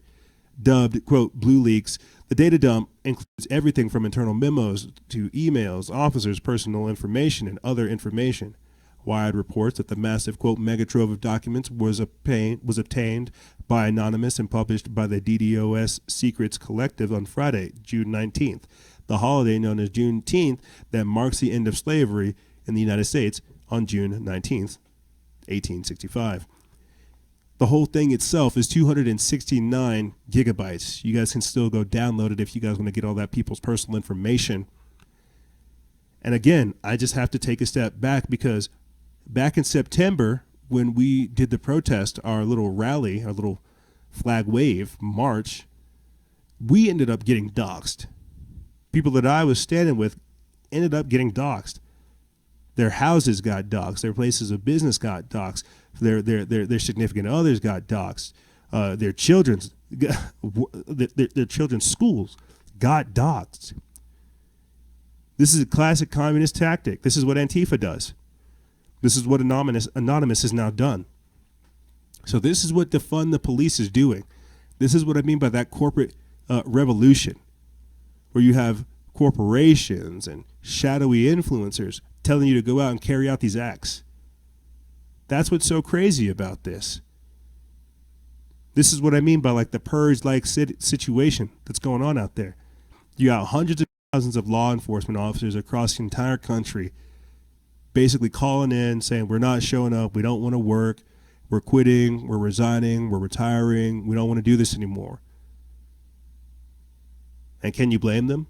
All this stuff that's going on out there, a runaway media fanning the flames, begging for lawlessness, can you blame them? People saying America sucks, no borders, no walls, no USA at all, nobody wants to do anything. There's no understanding of law and order. We're just moving towards lawlessness and summoning up authoritarianism as a response. Obviously, no cop wants to deal with that. And so this is, again, some of that stuff that's going on. And so then what happens? The National Guard gets deployed. Well, what happens whenever they don't want to fire on fellow American soldiers or fellow American troops? You know who will, or fellow Americans? You know who will shoot Americans? Foreigners, the white helmets, UN troops. You see? But then we'll actually have backlash on that, and that's when the robots will come. But you see, it starts with stuff right here. Anonymous leaking. I almost didn't post this because it felt like I was stirring the pot. I know what this means. This is a signal. This is sending out, again, either Antifa operatives, Indivisible operatives, Black Lives Matter operatives, or just lunatics, deranged and delusional people who have nothing else to do, who think that their grand revolution is killing a cop. And you don't have to tell me about police brutality or killer cops or police accountability or any of that stuff, but this is nuts. You have them trying to incite violence. This is what's going to summon martial law. This is what's going to create the economic collapse. Nobody's working. People are afraid to step outside their house. There's no new skills being taught. We're not doing anything new. We're degenerating. We're devolving. We're becoming decadent very fast. This is what I worry about. You see. This is why we have to do what we're doing. But continuing on, I'm not sure where this falls in the category of lawlessness or authoritarianism, but earlier this week, President Trump accused former President Obama of committing treason in an interview. And they played it. And so, what we're going to begin to see, because Hillary Clinton has to testify in court over what's in her emails on September 9th. You've already had the Mexican government or the Mexican president call for investigations into Obama's Fast and Furious. You're seeing stuff get set up. There were some other strange things that happened or that's been happening over these past couple of weeks. But you get the point. There is going to be some serious stuff coming down the rat hole. Now, whether or not Donald Trump tries to arrest Barack Obama, that's up for discussion. That's what the QAnon people are saying, right? Martial law had to happen so they can arrest the deep state traitors. Hashtag arrests are coming. I'm not sure. I don't know. But we are seeing some very, very interesting developments on that front. This is from Neiman Harris. They put this up June 23rd over there at News Punch. It says, in an interview with the Christian Broadcasting Network on Monday, Trump was asked what crime he thought Obama would potentially have committed by spying. The president replied, treason. Treason. It's treason. Let's listen. Oh. Yeah, that they were spying on your campaign. You've been asked before about what crime he would have potentially committed, but I remember you talking to treason. Treason. That's what I was gonna ask. It's treason. Look. When I came out a long time ago, I said they've been spying on my campaign. I said they've been taping, and that was in quotes, meaning a modern day version of taping. It's all the same thing, but a modern day version. But they've been spying on my campaign. I told you that a long time ago. Turned out I was right. Let's see what happens to him now. Durham is. I never met Durham because I want to stay out of it because otherwise it's going to look political. But Durham, as you know, is a highly respected person. And Bill Barr is doing a great job as Attorney General. Let's see what they come up with. But they don't have to tell me. All I have to do is read the papers, the insurance policy. In case she doesn't win, we've got an insurance policy. Well, that was all the stuff that we went through over the last, let's say, 2.5 years. Now we caught him. We caught him called Strzok and Page, the two lovers. Brennan and Clapper, the way they lied. Democrats can't stand Barr. Comey. They Can't stand him? No, Barr. They just think he's political. You know why? Because he's doing such a good job. Because he's law and order. But he's got them in his crosshairs. And now we have to see what's going to happen. I will say this, if it were reversed, if the other side sat at the Oval Office right in that chair behind the Resolute desk, and it was the opposite, 2 years ago, 25 people were convicted, and they would be sent to jail for 50 years. On Obama and the spying situation, this idea that they were spying on your campaign, you've been asked before about what crime. Crazy. Going to jail for 50 years does not sound like a good time at all. But then again, you know, what's going on with what is going on with our country right now? None of this sounds good. I just want to point this out real quick before we move on. You know, I'm looking at this picture of Obama and Donald Trump right as soon as like the presidential handshake goes off. And, you know, I'm looking at Donald Trump and I'm looking at Obama, and Obama looks like he's trying to reach out to Donald Trump and trying to talk to him. He's got his hands all out, and you're looking at Donald Trump with, you know, his hands. He looks pissed. He's got his hands closed. He's got his face looking straight forward. He's looking stern. And you see Barack Obama with his hands kind of out. everything open, just kept reaching over, trying to talk to him. I was thinking about this before we put this up, and I had to say, back at the time, we probably really didn't understand, what was going on there. We probably legitimately did not understand, like, the handoff, why Donald Trump was being so openly disrespectful to Obama, things like this and more. Fast forward to where we're at now, I think it makes sense. They're going to kill Trump. Or at least they're going to try to kill Trump. All the stuff that we're talking about right now, all the little bit of gains that we've had, love him or hate him, whatever Trump has done, it's going to be a part of history. We are seeing so many different things come out right now, and it's all because of the actions that this man's taking, and it's not going to last. Again, back to those G. Edward Griffin documentaries I was watching before the show. He was talking about how this problem, this subversion of the West, this infiltration, the only time it's going to get dealt with is whenever it's all out there in the open. He's like, because they operate in the shadows, because they sneak around, they manipulate, they subvert and take stuff covertly. There's no way to effectively deal with this situation.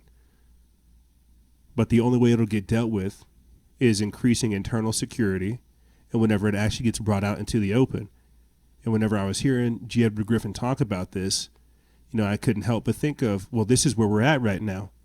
They feel emboldened to do so because, well, look into the history of Barack Obama, the fact that he's got ties to the Weather Underground, the fact that they installed him, the fact that they're calling for this new normal, that they have their ground troops, Antifa, and more, Black Lives Matter, Indivisible, and all these other groups. They feel emboldened to do so. They think they have the power. And so as he's saying that this problem can only be dealt with once it's been brought to the surface, that's where we're at right now. Hate to use, one of these terms that is out there, in the mainstream media, but that's what they mean by draining the swamp. This is a problem that's been going on for almost 50 to 60 years, if not longer. That's why I tell you guys, I'm playing catch up to what's going on. This corruption and this evil, this is not something that people should be growing up with. I've told you time and time again, I have zero faith in the system because of everything that we have talked about throughout the entirety of the show and the existence of the show. You see? But that's what we're doing all this for. We shouldn't have this much of a monster ruling us from the shadows with us having no understanding as to what it is. But that's where we're at right now. It's being brought to the surface. And we are having a choice. Some people like myself, we're opposing this at every single level. And then you have some people that have been given over to the spirit of delusion, who have been told to resist, and they're enabling this stuff, versus people who have consciously chosen to serve the will of the adversary. And that's where we're at right now. These people don't want freedom. They want to offer you enslavement, or better yet, they want to offer you security, which is another form of enslavement. And so as I talk about them trying to kill Trump, these type of things going on, and the type of world that's going to create, the truth being brought out, Hillary Clinton having to testify, right? Barack Obama potentially going to jail, all just before coming onto the air, former Israeli prime ministers being named in Jeffrey Epstein's cases, right? All this stuff being brought to the surface, they're not going to let it sit there. They're going to have something crazy go off. That's, if you ask me, one of the reasons why we were having all these Black Lives Matter protests, because they wanted to cover up Hillary Clinton's trial. Well, what do you think they're going to do to try to cover up all these truths that are coming out? People being arrested, people needing answers. It's like the minute that we're figuring out COVID-19 is a hoax, that we're sending like diseased patients into nursing homes, killing people. They say, oh, second wave, racial experts, move on. What do you think they're going to do to cover up some of these truths, some of these exposés, some of these revelations? Are they going to kill Trump? I'm not sure. But it leads me to this. Operation Gotham Shield, the U.S. government to simulate a nuke blast over Manhattan. We've heard that talked throughout time and time again. Imagine them trying to set off a nuke to cover up for all this stuff. cover up for all these crimes, senators being arrested, politicians being named. This is 3 years old, this article. That's the crazy part. This thing is 3 years old. And I try to bring it up as frequently as I can because this is stuff that people need to think about. I'll put the link for it in the description bar below. It's over there at Zero Hedge. It says, something has aroused the interest of the American people. Perhaps one too many coincidentally useful events means government facilitators have jumped the shark. Which is perhaps why, after discovering Project Gotham Shield, SHTF plans Max Slavo warns a false flag watch is now active. A general alert is out for something major in the near or immediate future. Hopefully it is just another false alarm instead of another false flag. Either way, danger is at hand. Given all that is going on in the world, it is downright eerie to discover that the federal government is once again staging mock disasters that draw disturbing parallels with current world events. In just a few days, during April 24th through April 26th, Operation Gotham Shield will commence. In a tabletop joint exercise or joint agency exercise involving FEMA, Homeland Security, and a myriad of law enforcement and military agencies, WMD, chemical and biological units will all be on hand as a response is tested for a simulated nuclear detonation over the United States' foremost urban center in the iconic and densely populated island of Manhattan and nearby shores of New Jersey. The potential for a more explosive false flag to spin out of control by hijacking and converting the simulated actions is all too real. This is closely related to the mechanism that many researchers believe was at work on the day of 9/11, nesting a false flag attack inside of a series of large-scale training operations which invoked emergency powers and simulated attacks in locations that were actually hit. According to the Voice of Reason, it says on April 18th through May 5th in 2017, state, local, and federal organizations alike are planning for Operation Gotham Shield 2017, a major nuclear detonation drill in the New York, New Jersey area along the U.S.-Canadian border. During this exercise, 4 nuclear devices, 2 of which are rendered safe during the U.S. Department of Defense Vital Archer exercise, and 1 successful 10K detonation in the New York, New Jersey area, along with 1 smaller detonation on the U.S.-Canadian border, are to take place. And then it lists some of the agencies involved. You got the DOE, the DOD, the FBI, FEMA, the Domestic Nuclear Detection Office, Northcom, New Jersey, New York, city and state, and all kinds of other stuff. It goes on to say that the following document comes from the Nevada National Security Service. Their primary role with government is to ensure the security of the United States and its allies by supporting the stewardship of nuclear deterrent, providing emergency response capability and training, and contributing to key non-proliferation and arms control initiatives. Will anything catastrophic happen during or after that window of time?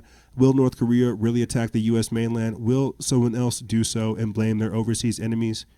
No one who knows the answers to the questions is willing to talk.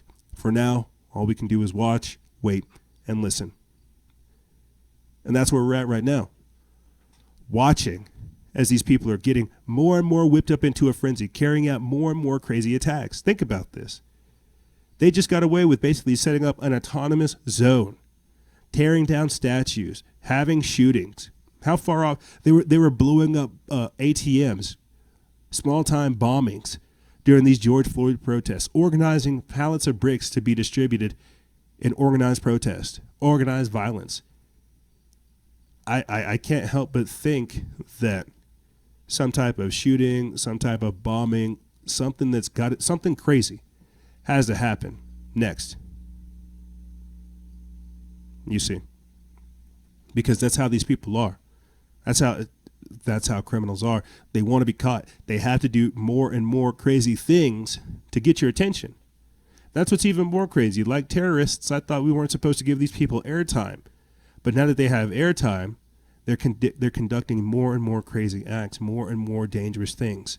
And what you have to understand is some of these people aren't even doing it for themselves. They're doing it for their foreign controllers, for foreign enemies.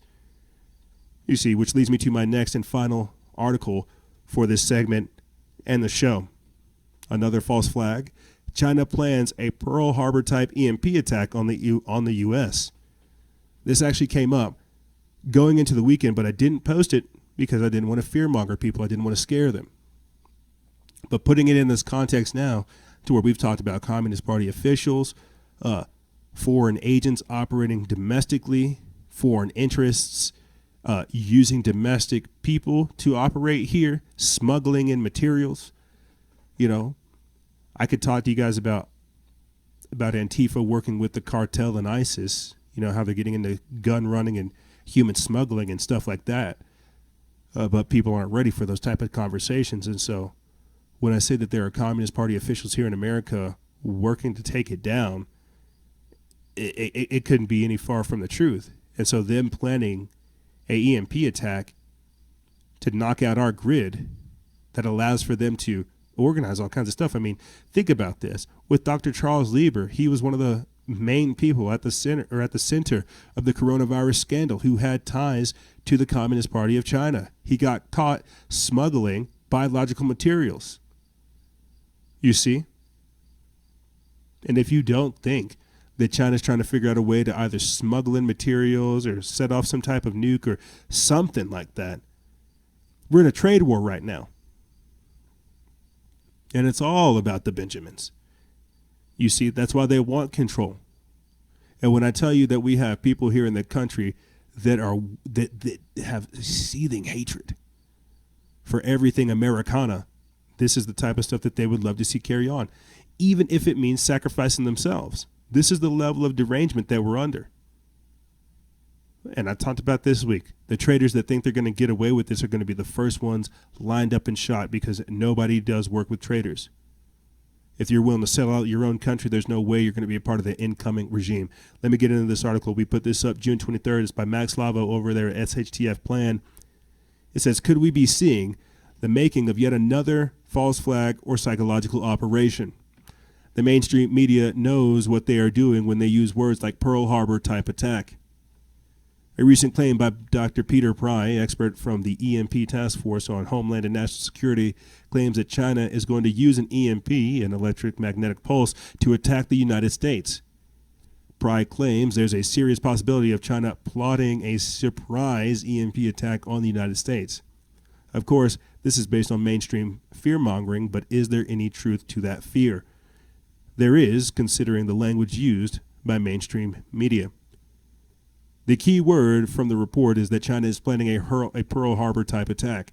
As Josh Sigurdsson put it, the attack on Pearl Harbor was allowed to happen to provide order out of chaos, just as the United States has been working with China hand in hand for years under the guise of competition. So how much of this so-called, quote, attack would be part of the overall New World Order plan? Maybe more than any of us would like to admit. The global community has been working hard for a very long time to prop up China as a global order and a surveillance state. It's the perfect guinea pig state for complete control over the masses. It's easy to blame China, and they aren't innocent as a domineering totalitarian state. But this could be part of the plan to destroy and maybe even eliminate some people in the U.S. An EMP attack would take down the grid, meaning there would be no electricity at your home. You wouldn't have access to Wi-Fi, and unless you pay cash, you won't be able to buy any goods. Whether this is a false flag or not, it's best to already be prepared. Most people will not be, and after a week, when people get hungry, they will get desperate. If you're prepared and stocked up on food, you won't have an issue. If you are self-reliant and capable of producing your own food, you won't have an issue. Personally, and this is the author saying this, personally, I have been stocked up on coconut and olive oils. Both are good for you and packed with heavy fats and calories. Even if you were low on food, a spoonful of two of coconut oil will keep you going. Sure, it won't be fun, but it'll do the trick. You could also barter with these oils. Put them in smaller containers and trade them if need be. Since neither of these oils need to be refrigerated, they beat stocking up on things like butter. Both can be used to cook meat in as well, or to be put over foraged plants. Speaking of foraging, it's important to know that at least some of the edible plants in your area, in addition to high quality foods, make sure you can forage. There are books out there where you can look into this, and that you're capable of hunting for your own meat. These lost survival skills will come in handy in the event that the grocery store is closed in the attack or in the aftermath of an EMP attack. So from storable goods to olive oil and coconut oil, to learning to forage, to learning to hunt, we were having to rediscover things that I think a lot of people thought were behind us. We've been so domesticated, disenfranchised, and removed from from nature and reality that we're having to have hard talks. We're having to have uncomfortable truths, uncomfortable moments about what the future lies for us. And it's because we've all been passive. It's because we've allowed for this chaos to take place.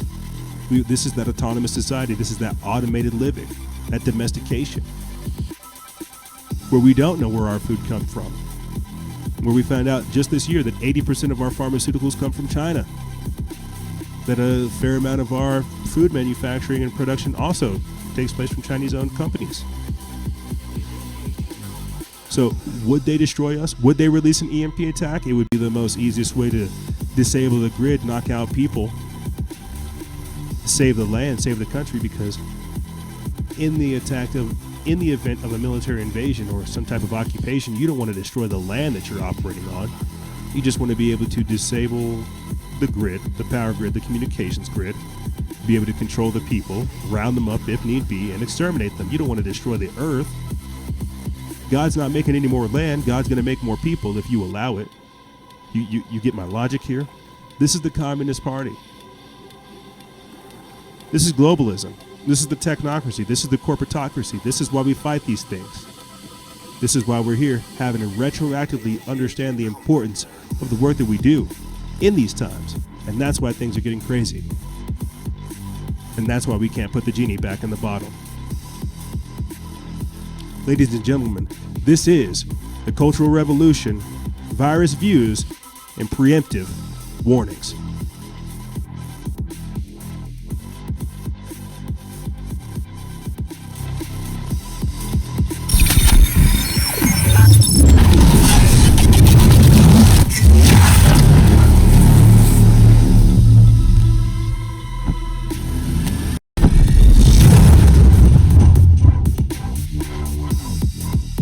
However, ladies and gentlemen, that's all I really have for you guys and gals. I know. As always, we go over a lot of different content and a lot of different ways to give you that deep view as to what's really going on. If you guys have any questions, feel free to email me. I'll have it in the description bar below. And like I said, guys, I'll be taking a break next week just to detach, because it's necessary. But like I said, if you guys have any questions, you want to reach out to me, you want to try to get a hold of me, you can do so.